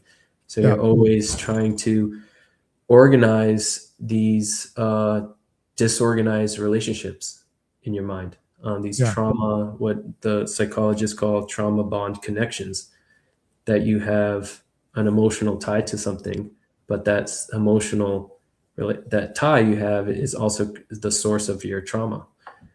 But you can't see it because you're in it. And once you remove yourself and kind of get that awakening moment, like for me, listening to Maestro, for Elder Gabar or something else, for my friends that are coming out now, I'm no longer an elder. I don't know if I tell you. I'm just a dude. Yeah, that's right. I'm just a regular dude. I don't know if I told you this. But go ahead. Sorry. Yeah. So it's I think what we're doing now is what we're just trying to bring awareness and encouraging people to think for themselves and to take our information and use it. Yeah. And to hopefully that what we're doing catches on people, like something good, like, oh, it motivates you to speak out and not be ashamed. The Bible, if going to the gospel, we're not to be ashamed of the gospel. Yeah. But we're not to be ashamed of something we went through that is going to actually impact people in a better way. And so you have to look at it differently. It's all about perspective. And it was hard. It's always hard. There's always a level of shame I was like, oh, what's going on? I notice, my friends are talking to me. I notice you're not going to church on Saturdays. I call on you, you're not on your way back from Boston. You're not this. I was like, Yeah. what happened? I was like, well, I was in a cult. Now I say it with a level of conviction and a level of, hey, I went through this. I Yeah. shouldn't be ashamed about it. I should be, in a sense, I'm looking at it as like, well, I'm glad I went through this. I went through Right. something hard and I survived, and I can point to God, my God. It really, I'm looking at it now as like, wow, my God is powerful. I serve an awesome God. He delivered me from this. Yeah. Even when I was lost and going through the valley of death, He was there. His light was there. It was like a little miracle for me and for Yeah. many others who've gone through this. And now I'm just talking with and meeting up with other people, and all of our stories are aligning. It's like, wow, New Year's Day, some sister said on New Year's this is going to happen. She got out right before New Year's, and Yeah. on New Year's, of course, and maybe I can go into this next time, but talk about what Jacob said on New Year's Day, Mm. and that revealed it all to me. Yeah. Yeah. Yeah. Because, I think, what happens with these type of cults is that, the leader is so wrapped up into what he is wrapped into that he doesn't see what is beneath him.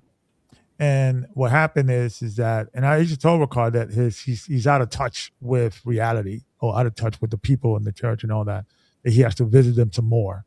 Because it's ironic is that I was the regional elder of Boston. I don't know who's the regional elder now, but one of the things I was always complaining to Ricard and say, you have to send your regional elder to these regions because they're always going to tell you, yes, elder, everything is fine. They're always going to tell you. You got to check. You got to ask. You got to, and the reason why we put together a regional elder, and I was pushing for that. The regional elder concept, I came up with that because when Ricard came back, I kind of was in charge of America for the most part. All the entire globe. I was like, we need to divide the country to different. Since you bringing back some of the elders with you, give them some responsibility. Yeah, that's a great idea. But he never because I think he's in his own world. He's like the church is like a byproduct or a problem or yeah. But the most, I'm looking at the news. I'm looking at what's going on here because I think he's focused on that, and everything else is falling apart. But to be honest with you, the stuff that I used to complain about with Ricard, I'm actually appreciative now because those are the handicaps that he has that is going to make it easier for people to wake up from his delusion. Mm-hmm. Because he needs help from his delusion. And I think Ricard's going to want to be one of his dudes. Once he loses everything, that maybe hopefully he could start saying, maybe I was wrong. Maybe I got over my, maybe I hit rock bottom. Yeah, I hit rock bottom and so forth, so on. But until that happens, and I not that I hope he hits rock bottom, I hope he has a moment of clarity and realize God did not reveal this name to me. It's all in my mind. It's not real.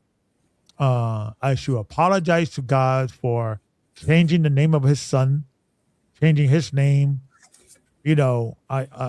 Disrespecting the literature, right? The writings, sticking stuff out. I mean, if you start thinking about that, it's amazing how so many people are following this guy.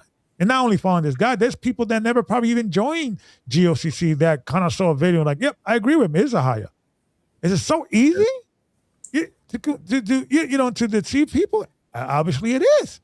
So that's the reason why we have to be out here 10 o'clock Eastern talking about this. Because if nobody's talking about it, they're going to continue. They're very motivated. They're putting up videos every other day. And we're out here be like, I don't want to come across as I'm a hater. And we're not haters. We're lovers. We love the people. I love Ricard. There's nothing personal against him. He's just mentally ill. That's all. And I'm telling him. He's believing things that is not true. That's a mental illness. I'm sorry. There's no other way to describe it. My friend is mentally ill, or my ex-friend. And he's hurting people with his mental illness. There's no other way to describe it. If you're hearing things and seeing things is not there, right? And it's illogical. And that's why logic is important. It is illogical for God to hide the name, his name and his son's name for 2,000 years and reveal it to a God that cannot prove it. Like, huh? Like, even Moses was like, hey, God, listen, when I go back to the children of Israel, they're not gonna, how do they gonna know you sent me? The same miracles I saw you, Moses, you do to them in their front. It was not out of ordinarily for someone to demand evidence when someone is declaring, hey, God is talking to me. So until he could prove that with miracles and wonders, just like Moses, I'm going to view you as a mentally ill person. I'm going to tell people beware. So that's what I think, we cannot just call quiet into the night. We cannot say nothing to our friends because we're embarrassed. We got to warn everybody. Because when good men do nothing, it's when evil men prosper. Or when delusional men prosper. Yeah, delusional. Yeah. But any last words, brother? And thank you for coming. I would say that on that point, there was a video I made. Feel free to go on to the channel. I did a series on body language with using sources from a doctor in psychology and expert in body language. I have him, and I got permission by him because I actually reached out to him by email asking him to cover Rakah and put Elder into his cult leader series that he has on his channel. He didn't really consent to it at the time, so I contacted him again and said, can I use your videos? And I took it upon myself to connect the dots. And it's the series on, the one that he was talking about. Can you tell me the name of the series? It's the playlist should be the body language series playlist. If you go to playlists and you hit body language series, you will see there should be 3 videos on body language. Okay, top. healthy. Go to the top. Yeah, go all the way to the top. Yeah. Yeah, those are some of my children go on my thing too. So okay. They add videos sometimes, but it's right here, the top left. Top left. Yeah, right there. A body language series. Countenance reveals the soul. Okay. And that will give you a full breakdown of seeing the signs of these mental illnesses in Elder. Got you. Okay. Yep. Yeah, it's important. Yeah, it's important because, and I don't know if he's willing to come on your show or my show, but these are the type of doctors and their expertise that we need to lean on. Because I keep saying it, I think, education is sometimes like kryptonite to these people. I don't know what it is. Like they're afraid. But I heard that too, that people that are dealing with the Dunning-Kruger effect get nervous around educated people because it's like they know something about something more than the average people. So the average Joe, they want to keep them naive. So anybody that is like an expert in the field that they are claiming or whatever, they're always very leery they get very nervous around them because they want to keep people stupid, because they like that rush of being the smartest person in the room, Right. Yeah. Right. So and they feel their position. I got the sense too with just people in general in the church. You can almost feel like they have a fear of losing their position to someone else. Right. Because they want to use your gifts. They see your gifts in you. They acknowledge what you have, but they want to use it, pull it, not while maintaining their position. Right. You're way smarter, way better than them, more experienced. Right. Going back to the Dunning-Kruger, the smart and experienced people usually don't have that eager to be a leader because according to the writings, they think they don't qualify. So they just regular Joe Blow. Hey, I know how to do it. Yeah. They got the skill. Yeah. Right. Yeah. They have the life experience. The guy who is the Dunning-Kruger guy who doesn't have the life experience, but he knew a little bit about something 10 years ago. So he was like, yeah, let's go with this guy. Right. And especially with GOC, there's really nothing within the GLCC structure to test you whether you are a leader. A lot of the time, if you was a Black or Hispanic and you was the first guy in that community, in that region, to call the church or be a member of the church, the point person, the first guy there, so to speak, and your loyalty to the church. That's it. There's really no, hey, I see you're loyal to the church. We need a deacon. We have a deacon university, right? We're going to teach you this. We're going to teach you that, right? Interview him to see how his personal life, how he deals with, his relationship, his financial, just a basic scenario. And I noticed that too, because that was the biggest problem, that the older population of GLCC, they didn't want it. The younger, naive, went beyond the ear, they were always eager. I'll do it. Yeah. Right? And that's the reason why I was always trying to say, you know what, we have to try to get people that are more stable and older and push them to be in that position rather than, because the younger people, they're going to always raise their hand, and right. The naive, I'll do it, kind of situation. I remember that there was always a young, naive guy that was always willing to fit that position when it's needed or volunteer when there's someone. Because I remember seeing the people that, like, there was one time I was like, listen, we had to remove somebody or someone stepped down or whatever. And I remember when certain churches I had to go and there was no leader, so I was leading it. And you notice that it's always the youngest and naive overcome, hey, elder, trying to get close to me, trying to tell me what they could do, or interviewing for these positions. Right. And the people that I was looking at, 9 times out of 10, not all the time, they don't want it. Like, oh, elder, I don't think I'll be for it. But no, I don't know. It was like a weird thing. It was like the wrong, the people that wanted was not the ones I was looking for. The people that didn't want, they were like, it's the people I wanted, So I see that a lot, So I want to get, I kind of expound on that because I think you hit a nerve there. I think you are absolutely right that there is like, we have to also look at that maybe that's a thing in churches, that people are always eager, maybe because we're dealing with heavenly spiritual things, that maybe people want to solidify their position or their place in the kingdom, maybe, and doing it psychologically. Like maybe if I am a deacon, I'm good. And they believe the church of, I don't know. We need to get people with these expertise to come on and educate us. But you are right, man. It's always the wrong person. The most inexperienced person has the most eager to lead. I don't know what that is. And it benefits upper leadership. Because when I saw what happened in Elder Rakah's response to the exploitation and the money stealing that went on by the deacons in Boston, they really looked at him as a father figure. They really didn't have any ground to stand on because it was all fueled by Elder Rakah, because they're not really qualified, or they're looking at their loyalty. In that instance, they saw loyalty as more important than truth. Right.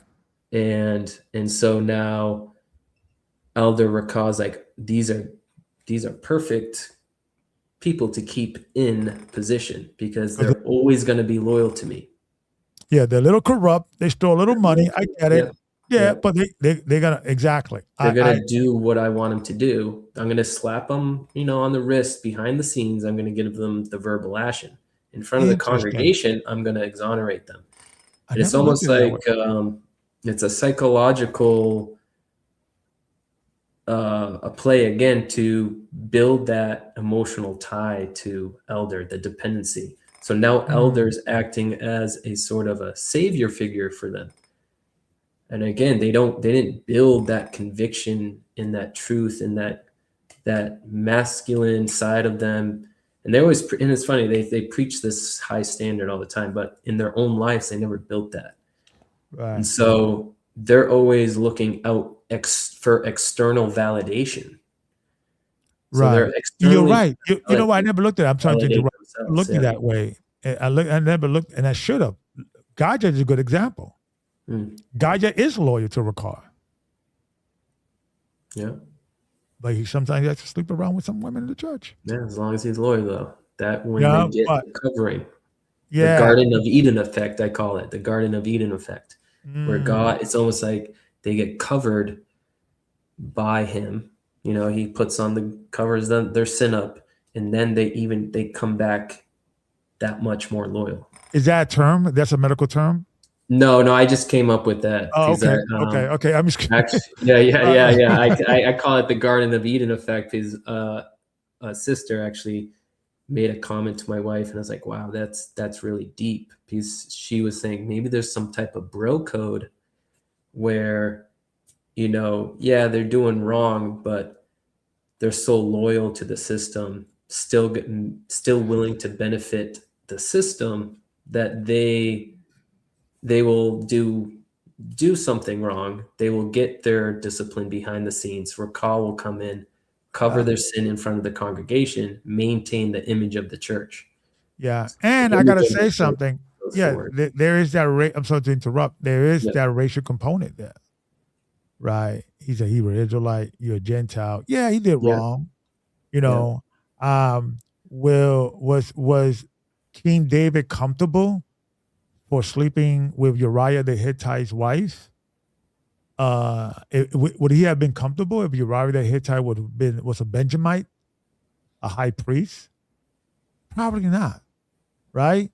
Right. There is, and I truly believe that one of the is reading the Bible and examining what's going on with now what's going on, politically and religiously and racially. Yeah. I truly, this is my theory. This is not doctrinal. I believe that one of the reasons why God sent Paul to the 12 apostles, because I think they were a bit little racist. That I think, let me explain. Like, I think the disciples, they were Judeans, grew up in Judea. They were fishermen. So they probably were not well educated. And they took brag. I mean, they said these people are not educated. They're fishermen, right? I think that racial tension of like, the Romans are conquering us, these Gentiles are always on our necks. You understand that hesitation? That's why, like, Peter separated himself. Think about it. If Peter separated himself after the gospel was taught to him, after Jesus Christ came and left, he still had to be corrected. Mm-hmm. That's right. And it was a racial conversation. He separated himself because of the Jews. He did not eat with the Gentiles. Yeah. That's racial. You can't get away from that. Yeah, and I believe there's an underlying factor there with JCC. Yeah. And all the Israelite groups, and it's always going to be there. And I believe I'm an Israelite. I believe the black people of Israel, but we have to acknowledge, like, awakeners beware. It's a side effect. Yeah. You could become a black supremacist. Be careful. And there was another brother, a Gentile brother, who they came up to, and they probably felt like it was easy to get money from him, being a Gentile.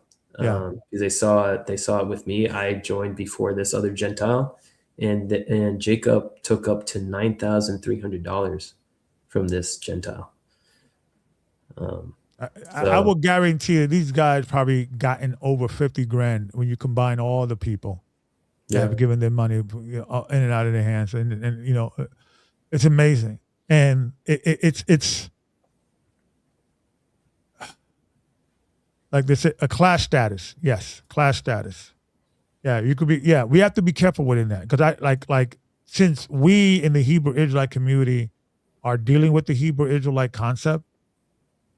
And that concept is not a thing in the Christian church, so it's not that a problem there, right? But I even have heard there is even problems in this issue, in racial issues, even where there is like messianic churches dealing with, accepting with white Jews being God chosen people. And look what Netanyahu and the Jewish community are doing and how they feel about the Palestinians and what they feel and what they're doing. I don't think that they think they're doing something evil. I think in their mind, they feel they're protecting their land, they're God chosen people, and it could go into the highest level of government and psychic. It's not only stupid people, broken people. It could go, I don't know if you guys seen the religious advisor of Donald Trump. She's a nut job. I'm sorry. She ain't well in the head. I'm sorry. She's not. She's a lunatic. I don't know if you see her speak and talk about. She said, if you go against Obama, if you're going against Donald Trump, you're going against God. And she's the advisor of Donald Trump. Yeah. Right. So this doesn't only go on with Mike the plumber or Rick, Hector the super. It goes with everybody. Anybody, it's where you at mentally in your life. Yeah. So we're crying out into the wilderness, warning the people, and we're going to continue discussing it, because hopefully, if we could start turning the tide and making the sheep smarter, more aware, more aware of their environment, and also creating an environment that the sheep will demand more of the shepherds or a higher standard. Before you even be my shepherd, what's your educational background? What's your your financial, how you there has to be a standard here.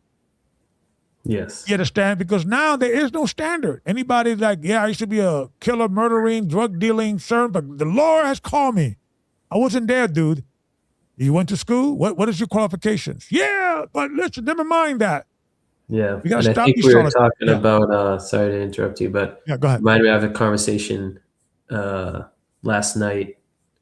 1 Corinthians 1:27, or that whole chapter, even talking about, and this is what kind of justified in my mind coming into the church. I kind of used this as leverage to support the validity of the doctrine of this church and the teachers. And, talking about the foolish confounding the wise, foolish things. And again, it's scriptural, right? The foolish. Yeah, will confound the wise. Yeah, will confound the wise. But it was taken to an extreme in this church, and it was overdone in my mind when I used to justify like these people having no standards or credentials to actually teach.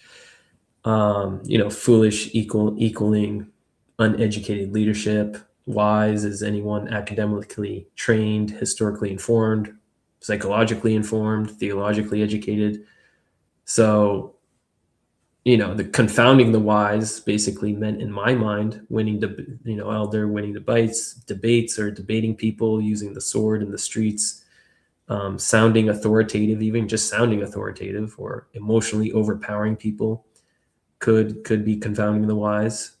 And looking at it, so this is not what Paul really was teaching. So they're turning and more importantly, I'm sorry to interrupt. This is not what we're seeing. You're not confounding nobody. You're not confounding the wise. First of all, let's get that perfectly clear.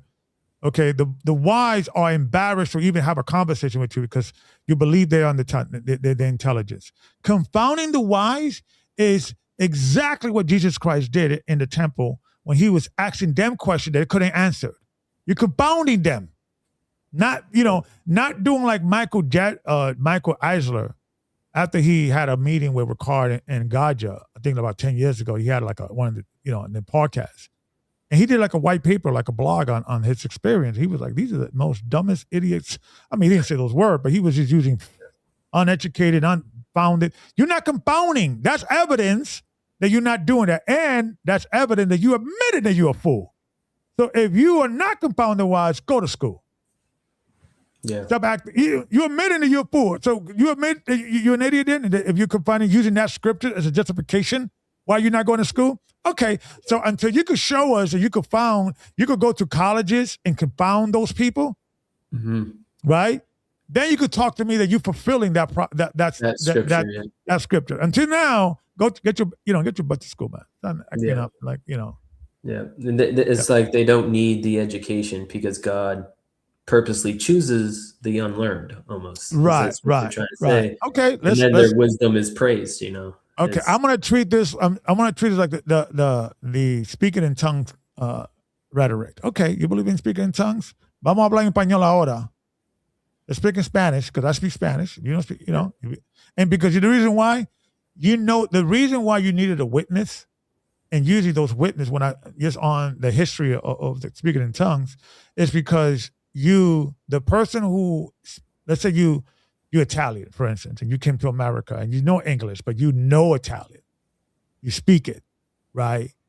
You know the difference from somebody who's speaking Italian, they're learning from college, right? Or they're going to speak proper Italian, but they got taught, versus someone who is like speaking like they're like, listen, Dominicans, we have an accent, we have a way we talk.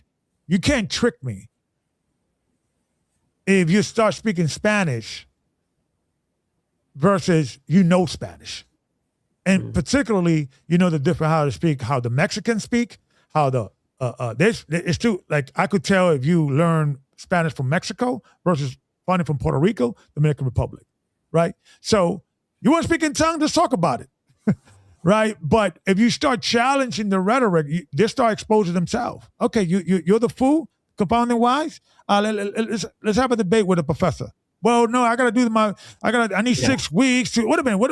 The Holy Spirit's in you. The Bible says don't write anything down. Yeah, but I need But once you start poking the bear and you start challenging the rhetoric, it falls apart right in front of you. Yeah, yeah.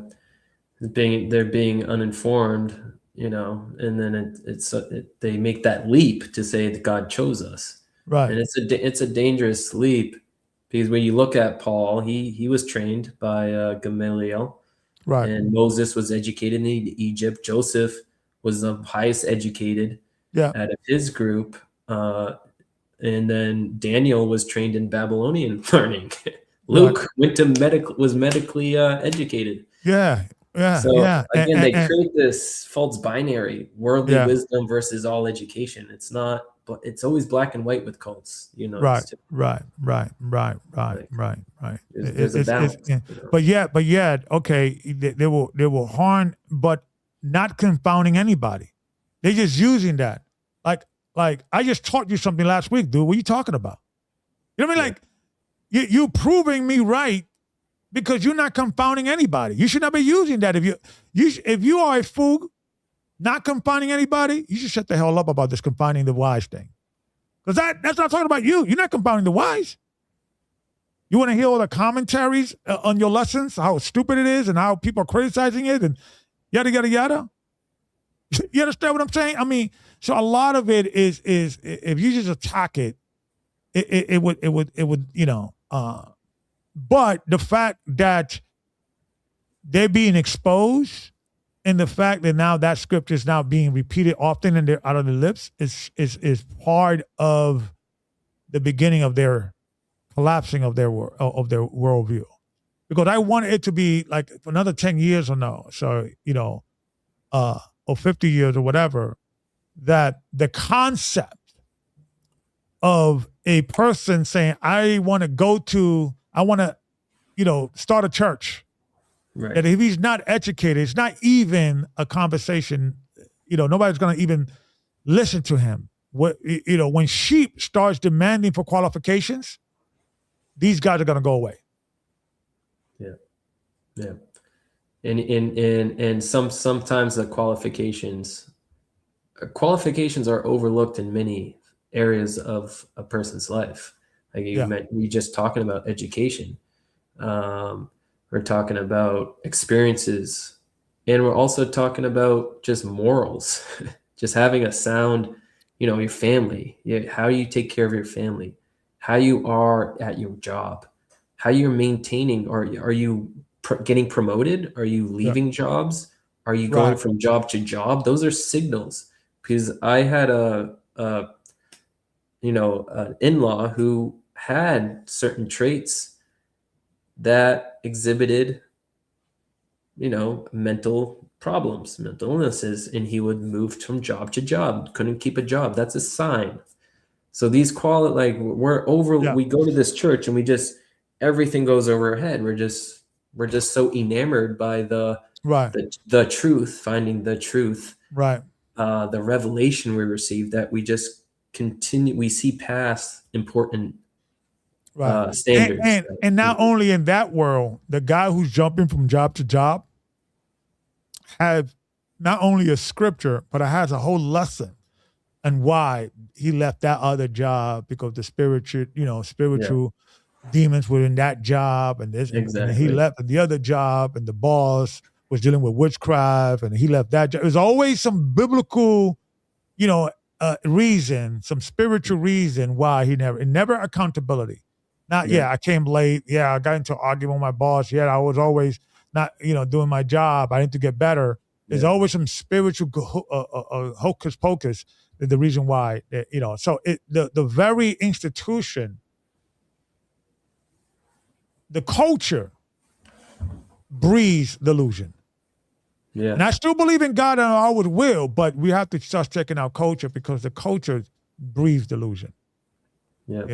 And I saw that in the members, in the leadership.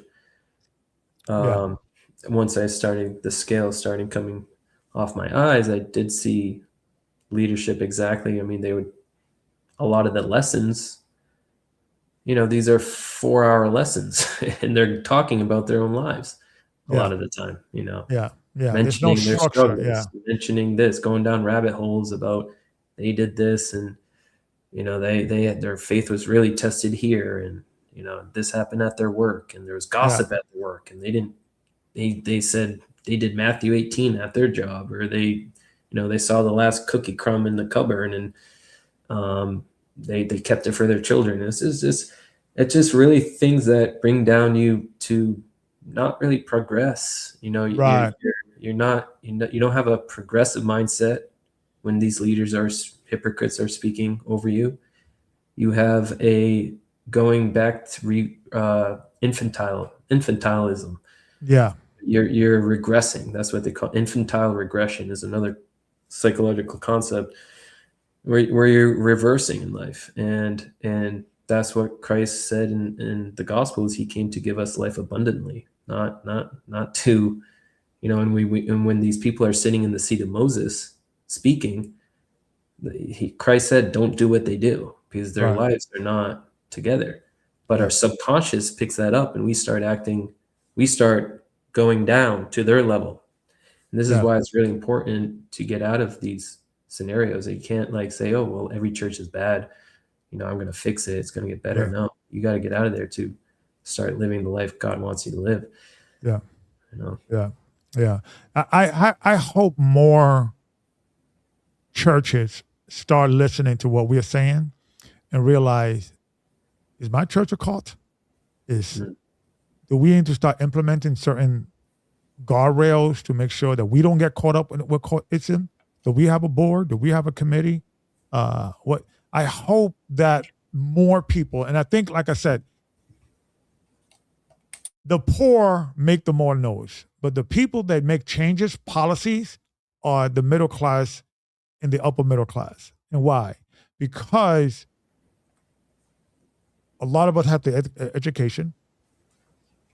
We're the poor usually are the ones that are protesting and making the noise. But and I had a friend of mine who was like a civil rights leader, and he was talking to me about this. And he was saying that protesting works, but you need the minds to negotiate the deal. And sometimes the people that are out there protesting, they don't have the skills. They have the willing, but they don't have the skills. So you need to get and borrow from the upper middle class or the middle class and upper middle class who have those skills to start negotiating those contracts and negotiating, do even know how to navigate the contracts. So we policy changes always happen to the middle class. So I think in the same way I was saying that usually the people that come in broken into these courts are the ones that are screaming the loudest. I think we should be screaming the loudest. Not only screaming the loudest, we should start coming together and creating, organizations and community, not organizations, but communities of and books and documentaries and journals and blogs and podcasts and a presence. Because the broken people, they're gonna protest. They're gonna give their testimony and cry and all that, and that's great. We need that too, but we need the skill level force to come together and don't go quiet into the night, and bring those skills, those education that I keep talking about, to fix this and get rid of this thing. Because I think it's not only affecting the Hebrew Israelite community, the Messianic community, the Christian community, all the churches. Yeah, Jehovah Witness, Mormonism. It's and not all of them are sex cults that you have to go away and give your wife away. No. Some of it is real simple, like the only true name of God is Ahia. And you're not going to find, that's devastating too. That's also, because if you're still in the court mind state, and there's a reason why we have to start nipping this in the bud, as you say, is because the minute people start leaving GOCC and they don't think it's a cult, they're going to join one of these other groups out there. And they are, like I said, I had to stop because I have to get ready for the show. But there were more. Yeah. Yep. So we cannot go quiet to the night, But any last words? I know I keep saying that. I know we wanted to give 2 hours. We are about 34 minutes over the 2 hour mark. Last words, and hopefully we'll do another part 2. Yeah. Where we left off. But I think just what you're talking about, what came to my mind was, I have that conviction that looking back on everything, I'm pretty content with being not going to a church, not going to a physical material dwelling place. And Scripture even says, God doesn't dwell in a house made by man.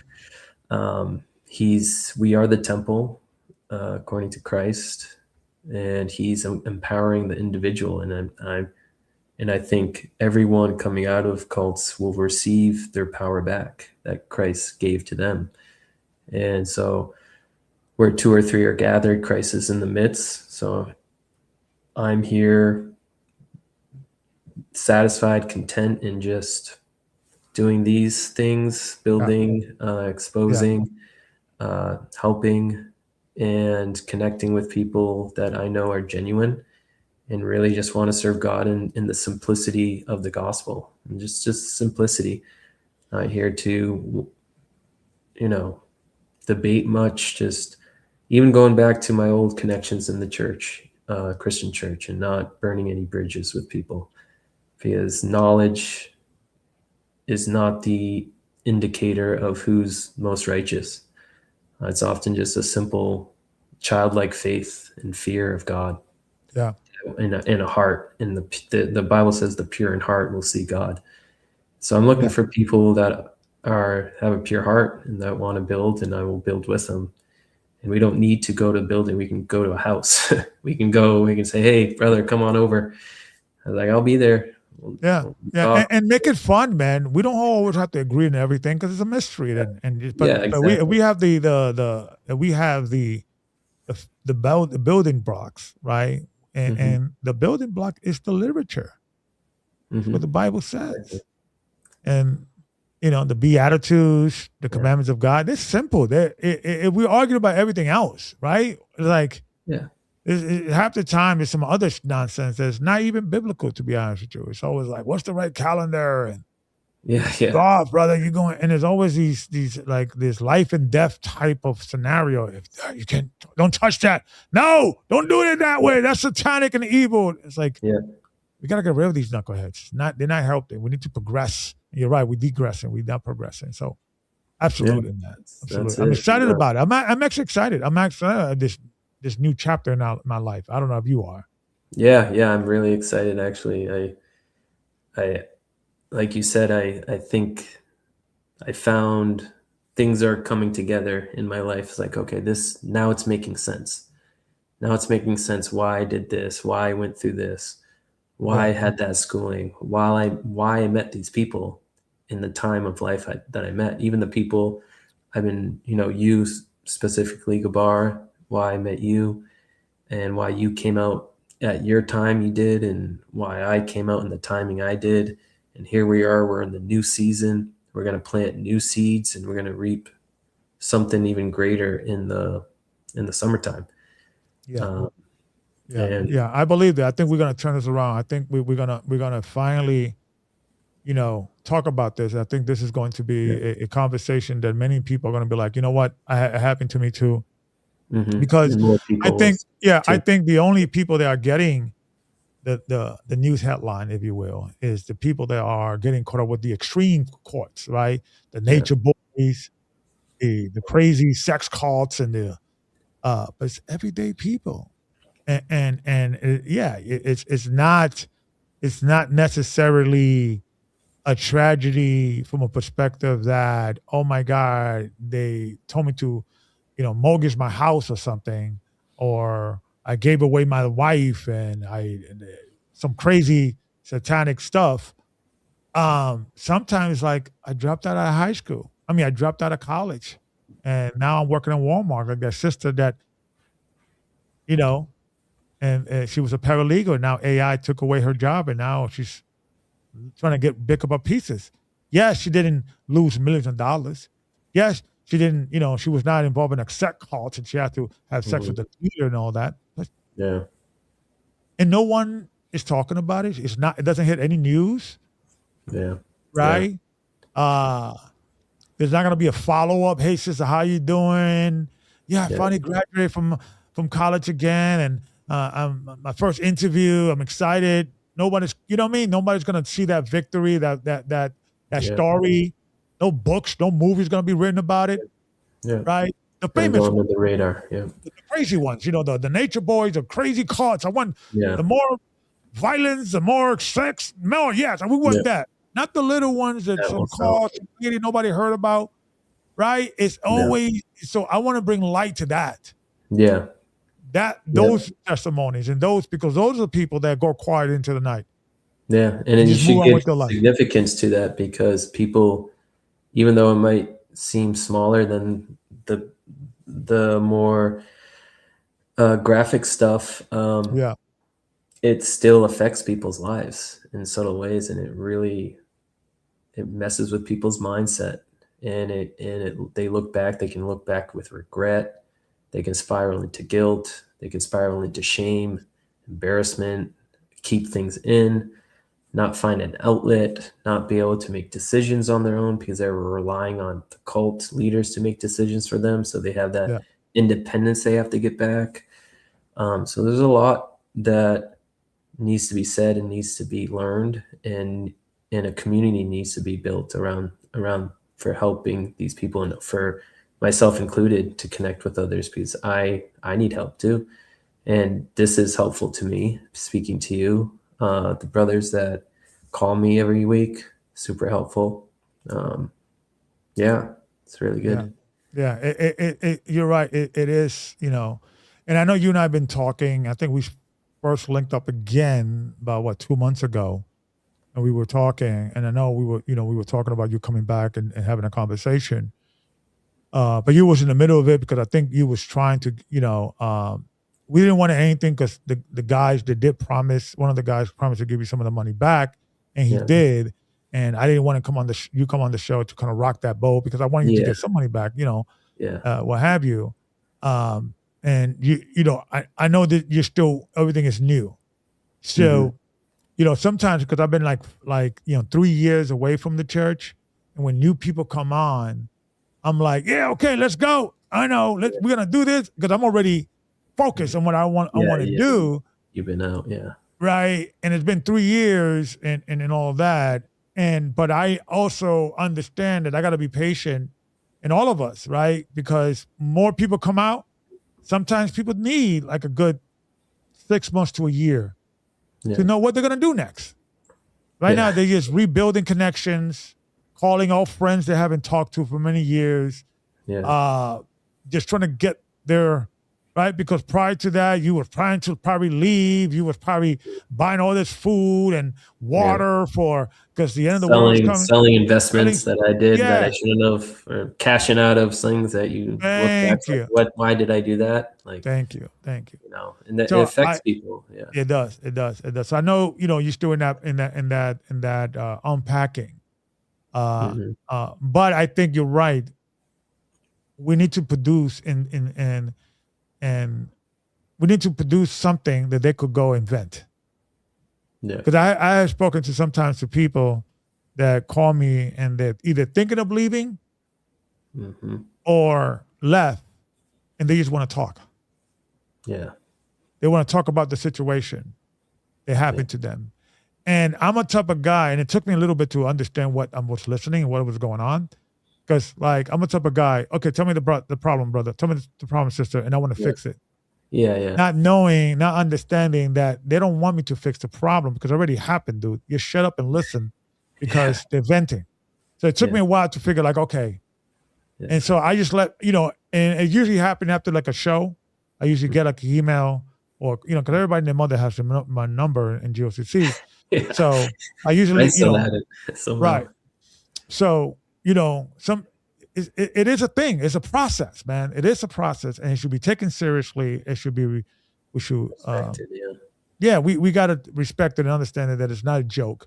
I know, sometimes people make fun of us. Can't gloss over it. And all that, and but it is serious because you're right. It's like it's just because your call didn't hit the headlines. Yeah. And your story didn't got seen in CNN or in some, doesn't mean it hasn't affected you tremendously. Because that lady who's waiting for the bus, who quit her job, quit her college opportunity, and her opportunity now, AI took over and all that, it's affecting her. Yeah. Like directly. Yeah.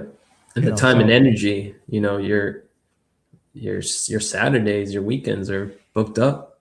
Yeah. And again, I'm not saying I still believe in the keeping a rest days, the Sabbath and this and that, but the church, you invested your time and energy, your resources, and they would always they would bring up scriptures, prefer the church over your own family. Yeah.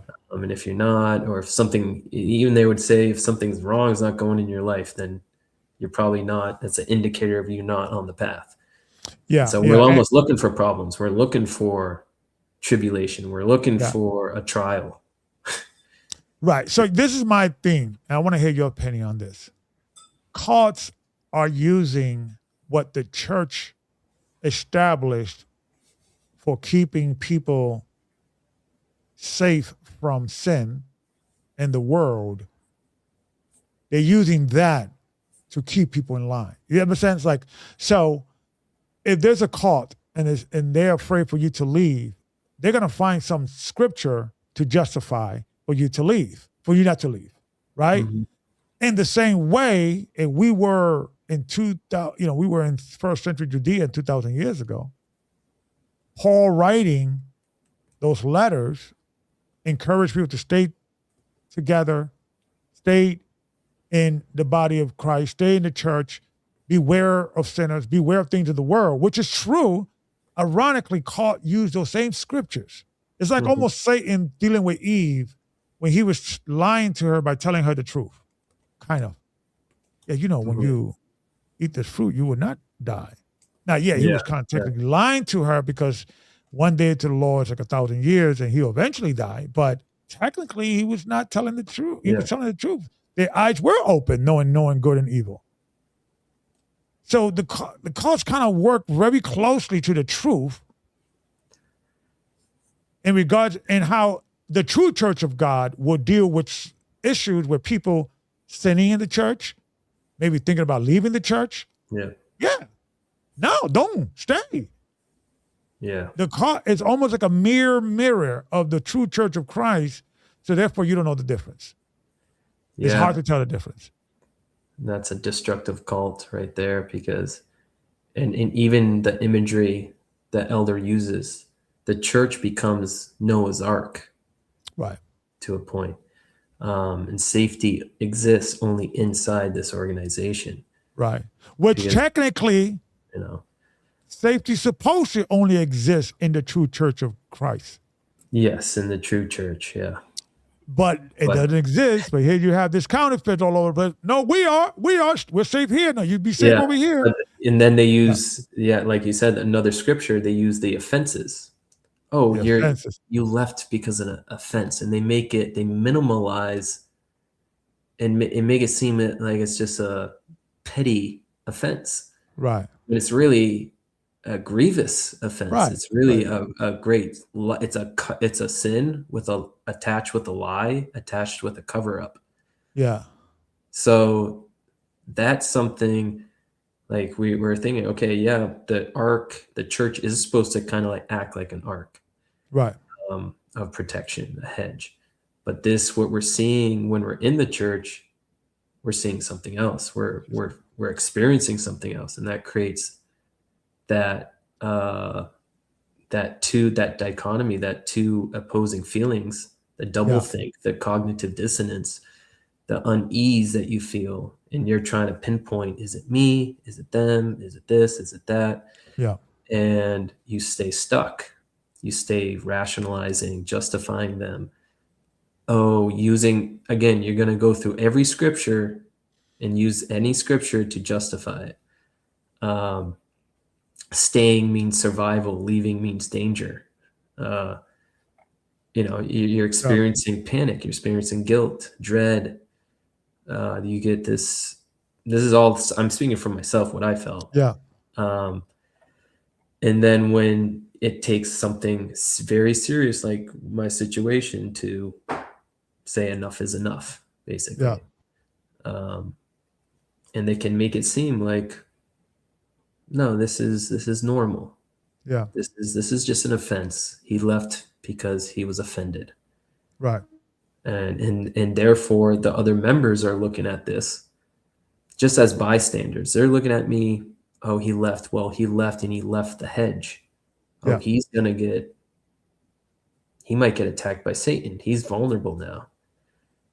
Oh, I'm glad I'm not him. I'm glad. And now you're thinking as a member, oh, I'm going to endure offenses. That's the lesson I learned from Brother Andrew. Taught me that I should just endure offenses because he got offended and he left. Oh, shame on him. Oh, woe is he now. So now I'm a member. And this is what I thought as a member, because I heard Jacob, the deacons would say this member left. He was offended, and people leave because of offenses. In my mind, the lesson there was endure offenses. Right. So they're doing this very similarly. Yeah, and by default, I'm trying to interrupt again. Yeah. And by default, they protect the victimizer, not the victims. Forgive the victimizer. You're supposed to forgive them. Show mercy to them. You're going off, you don't forgive them. And so the same thing, these are not the same words verbatim, but these are the type of same conversation Ricard was having. Not only in that interview they had with your family about forgiving the brothers. I remember the same rhetoric with Gaja. With Gaja. You was not. When I was present with Ricard, going back 5-6 years ago when I was dealing with this, he was Gabar, Gaja. He's sorry, got to forgive. Then you start feeling a certain kind of way about yourself. Like, if I'm a prick, it's a psychological thing, that happens. Absolutely, man. Absolutely. But go ahead, you were saying. Yeah, and former members myself included, will see a judgment coming if, you have two options. You can either endure the offense, or you not endure offense, you bring up a complaint, and the fear is that you're going to receive a judgment. Right. And that almost prevented me, but I was at the breaking point where I was like, no, I actually saw wickedness, and in my mind, I cannot justify this. I cannot rationalize it away. I know I've seen two witnesses, my wife opening up my eyes, what I heard Jacob said, and what Maestro was pointing to. So it was too much for my brain. My Right. brain was like, all right, now you can organize all your thoughts with this being a clear observational, experiential truth Yeah. that is undeniable. Yeah. It's a fact. So I needed that, something so substantial, something I could actually, substantiate on my own. I went through, I seen, in order to break that bondage I had, that mental bondage to no matter what, I'm going to endure. Because again, they're using scriptures in our minds where saying endure means something else. It means Right. not just enduring in a relationship with Christ. It means enduring and staying in the church. That's what Take enduring meant to take me. abuse. Yeah. Basically take abuse. It's like Take stay, abuse. take abuse. Yeah. Um, Absolutely. Yeah. and it just overrides, like we mentioned before, alluded to, we're easily fooled. There's a line, I forget who said it. It's easy to fool a person. It's harder to, admit that you have been fooled. You have been fooled. It's easier to be fooled than to admit that you've been fooled. Yeah. Yeah. And it's so true. We fear, I don't have the book on hand, but it's called something about the brain. It's a book about mind control, and it talks about how fear is the number one reason why people can't think critically. It shuts down your critical faculty of your Yeah. brain by 95% or 90%. So just that emotion alone overrides your critical thinking completely. And again, you're going to be more susceptible to obeying authority, to Right. seeking certainty and conforming to your social environment. Yeah.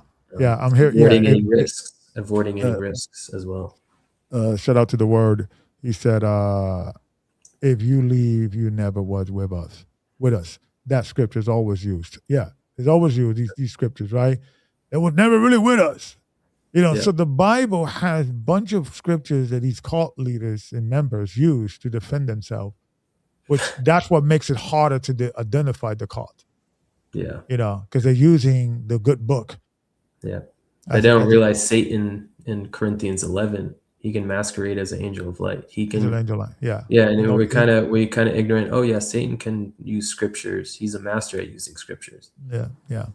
Absolutely. Well, I enjoyed this talk, man. I enjoyed this. I learned so much today. I want to kind of continue having these conversations. And I want to learn more of these concepts, that you have learned. And let me ask you a question: why you took psychiatry in college? What was your motivating factor? I was at the time. I went to UMass Lowell for music, and music had a lot to do with psychology. I didn't like singing, so I stopped doing music, and I started working at a homeless shelter.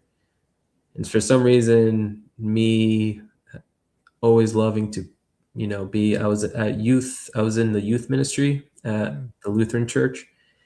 And I was always intrigued by human behavior, social environments, and why people get into addictions. I had my side of the family had a lot of addictions to certain things. I was interested in why, and reading, books, just reading books before I went into school about the mind, occult. And I said, okay, psychology is kind of in that wheelhouse that will help me get more information. So I said, I think I'll do well it'll suit me well. I'll be interested in something, because I didn't really want to go to school anyways, but I kind of needed to because I wanted to marry my wife and they wanted me to get a degree. And so I was like, I'll pick psychology because that's something I'm most interested in. Do you think psychology should be like a standard education thumbprint that or a standard for pastor? Do you think that it should be a standard, or you recommend it should be like something you don't necessarily need, but you recommend it? Or where you stand with that in regards of what would you recommend in Yeah. regards of outside of course, like your basic biblical studies, Hebrew, Greek, manuscript. Outside of that, what outside of that you think it will help a pastor? Yeah. Do you think psychology is one of them? I think yeah. I think it should be a standard. Um, given now what I'm looking at here in all the churches, seeing that they're all on a cult spectrum, some are more extreme than others, that if people can have this standard first of understanding how people think, how people's minds are so vulnerable to being misled, deceived, believing in something they didn't intend to believe in, or condoning something or being a part of something that's evil and they can't really understand. And Yeah, now they're guilty by association. This yeah, is a various thing dealing with people's souls that pastors don't realize. You're dealing yeah, with an individual soul, and you will be judged on how you deal with certain scenarios, yeah, and how you run the church. yeah, And so I think the churches would be a lot smaller, given if they all took courses in psychology or basic studies and reading books. You don't even have to go to school, just understanding, doing a self-study on it. yeah. I don't think churches would ever get big to enough where the corruption leaks in. They'll all But be I mean, small. it would minimize it. It would They'll completely minimize. minimize it. And it's like everything else, like they price us out of certain education because they don't want us to learn certain concept that the Yeah, elite learn, right? Uh, um, Maybe we have to take it to the same scenario that the flock is saying, no more these fly by night dudes saying that God has called me to lead the flock with absolutely no education, none. yeah, And it's yeah, just, oh, I learned from this dude or that dude. Well, what is his qualification? Well, none. Those days should be over. yeah. Those days should be like a laughing stock. It's like, nah, that's not the way we're doing it. Yeah, you people know, won't tolerate. They'll see the signs and they will not even enter church. Churches will be full of people who know everyone, right, know people's true intentions at the place. right. Like Um, a checklist that you yeah, check it checklist. before Yeah, you walk in. You go into before I know you join this church. These are the checklists. Because I think sometimes that the most unqualified people use their unqualification pass as a badge of honor for their qualification. yeah, I've been a sinner. I was a drug dealer, drug addict, exactly. pimp, shyster. I ride banks. Like, okay, do you have any education? Nope, not that. But the Lord, I have. I have a PhD in sin. I'm like, well, man, That's what I heard from Deacon Rakah. He was, in to some degree, he was off the streets. He said, I believe the Most High used my street experience to put me in this position I am now. no, he didn't. No, he Um, didn't. You're using your street experience to get some money, homie. That's what you're so, doing. You're yeah, being shyster. No, that's what you're and doing. you look at it, like even Paul, he was highly educated, but Right, he had both. He had right, the experience of being a murderer, right, but he also had the experience of being highly educated. right, You know, right, and it's they like to have that false right. binary. It's one or Exactly. the And, other. and I got to say, maybe that was the reason. That's maybe God is trying to tell us something through Paul that, Yeah. that education is such like maybe I'm just throwing something on the table. I'm not saying this. I Yeah. know we got to go because it's Yeah. like an hour. that maybe God knew that like he was feeding the apostles with the Holy Spirit to give them gifts. But just because God gives you the gift to speak a certain language doesn't mean now you understand that language, because you need an interpreter, because even the person that was receiving the miracle didn't understand what it was saying. It wasn't them. It wasn't their intelligence. Right. You understand? It was just there was a vessel. And maybe God needed to, although there was performing all these miracles, they still have racial bias towards the Gentiles, that you needed somebody that is maybe more comfortable with the Gentiles, since Paul was like, he was born a Roman citizen. His father and his mother had the money, had the wealth, came, they were the elite, so to speak, or the well-to-do, the upper middle class within the Israelite community, right? And maybe that was the reason that God needed to throw in, or Christ needed to send Paul to kind of balance out the roughnecks. Because in order, because the roughneck sometimes they take pride in their roughneck past, like Brother Ricard, right? I was running around the streets, and that gave me, not really, it gave you bad habits that you have to break. It gave you understand what I'm saying? But they will twist it and bend it in a way that somebody give him some street smarts. No, it doesn't. Yeah. And just lastly, before we sign off, I just want to say this is not me, my initial thing on my YouTube channel, and coming on here, we're discussing things. This is not attacking leadership, because leadership, and just like leadership in everyone, it should never be beyond examination. And real truth has to withstand examination. That's how we know it's real. We have to investigate. And if we have a fear of an investigation, that's also a sign to us, a red flag for us. You ask yourself, am I afraid of investigating this? Am I afraid of looking into this as a cult and questioning it from a different perspective? Am I afraid of listening to Gabar, IAMFIT Podcast, talk about cults? Am I afraid of my channel, or listening to Maestro? That should be a sign of saying, okay, there might be a bias I'm having.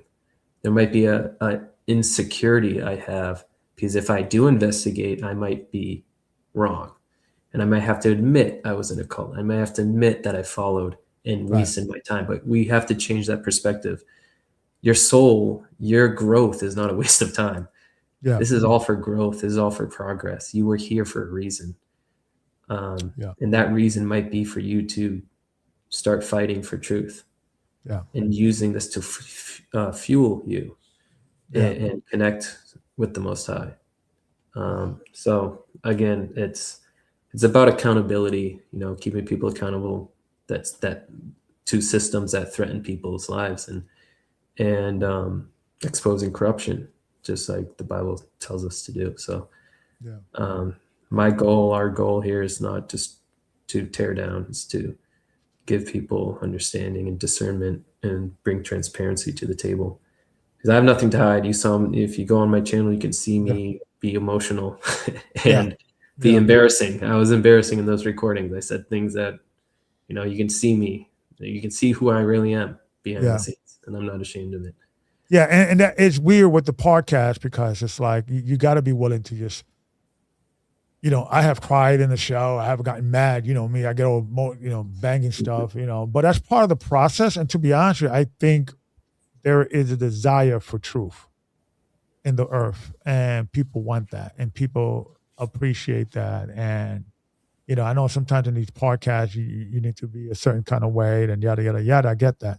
Yeah. Sometimes you have to, you have a bad day, and it shows, and emotion, and it shows, and you should not be afraid of it or ashamed of it to let it out. Be perfect. Yeah, it's like liberating, right? It's just like everybody should have People are going to say something. There's going to be always something negative someone might find, and that's okay. Yeah, it's okay. It's part of life, but because but it is therapy. I think this is therapy for me, for all of us. Yeah. It's And I think we're doing good work, and I think we got to continue because we're helping people. Amen. People need help. Keep doing it. Yeah. Thank you, sir, man. I appreciate you. Let's continue this conversation, man. Let's continue because I want to hear more of that Lucifer effect. Yep. Yeah, I want we could maybe come back and do something like a little more presentation, more in depth, because I think that's like people need to sometimes concept are get better entertained. I mean, better presented when people see it. So please come back for that and keep me posted on anything else you're doing. Absolutely. All right, sounds good. Thank you for having me. And thank you. Yep. Well, I got you on this side. Well, thank you, Brother Andrew. I appreciate you. And listen, man, this is not about building or destroying, but it's about building. But sometimes you got to kind of knock down or undo it, dismantle it to rebuild it. And hopefully it could be better. Let me hear your thoughts about this conversation today. And this evening, because I think it was a powerful one, and we need to have more conversation. Every Sunday, I'm going to come up with new survivors, maybe some repeat survivors. But I want to hear this story, and I hope you want to hear this story as well because it's important. And to the next time, may the Most High keep you and bless you. And remember, Christ is King.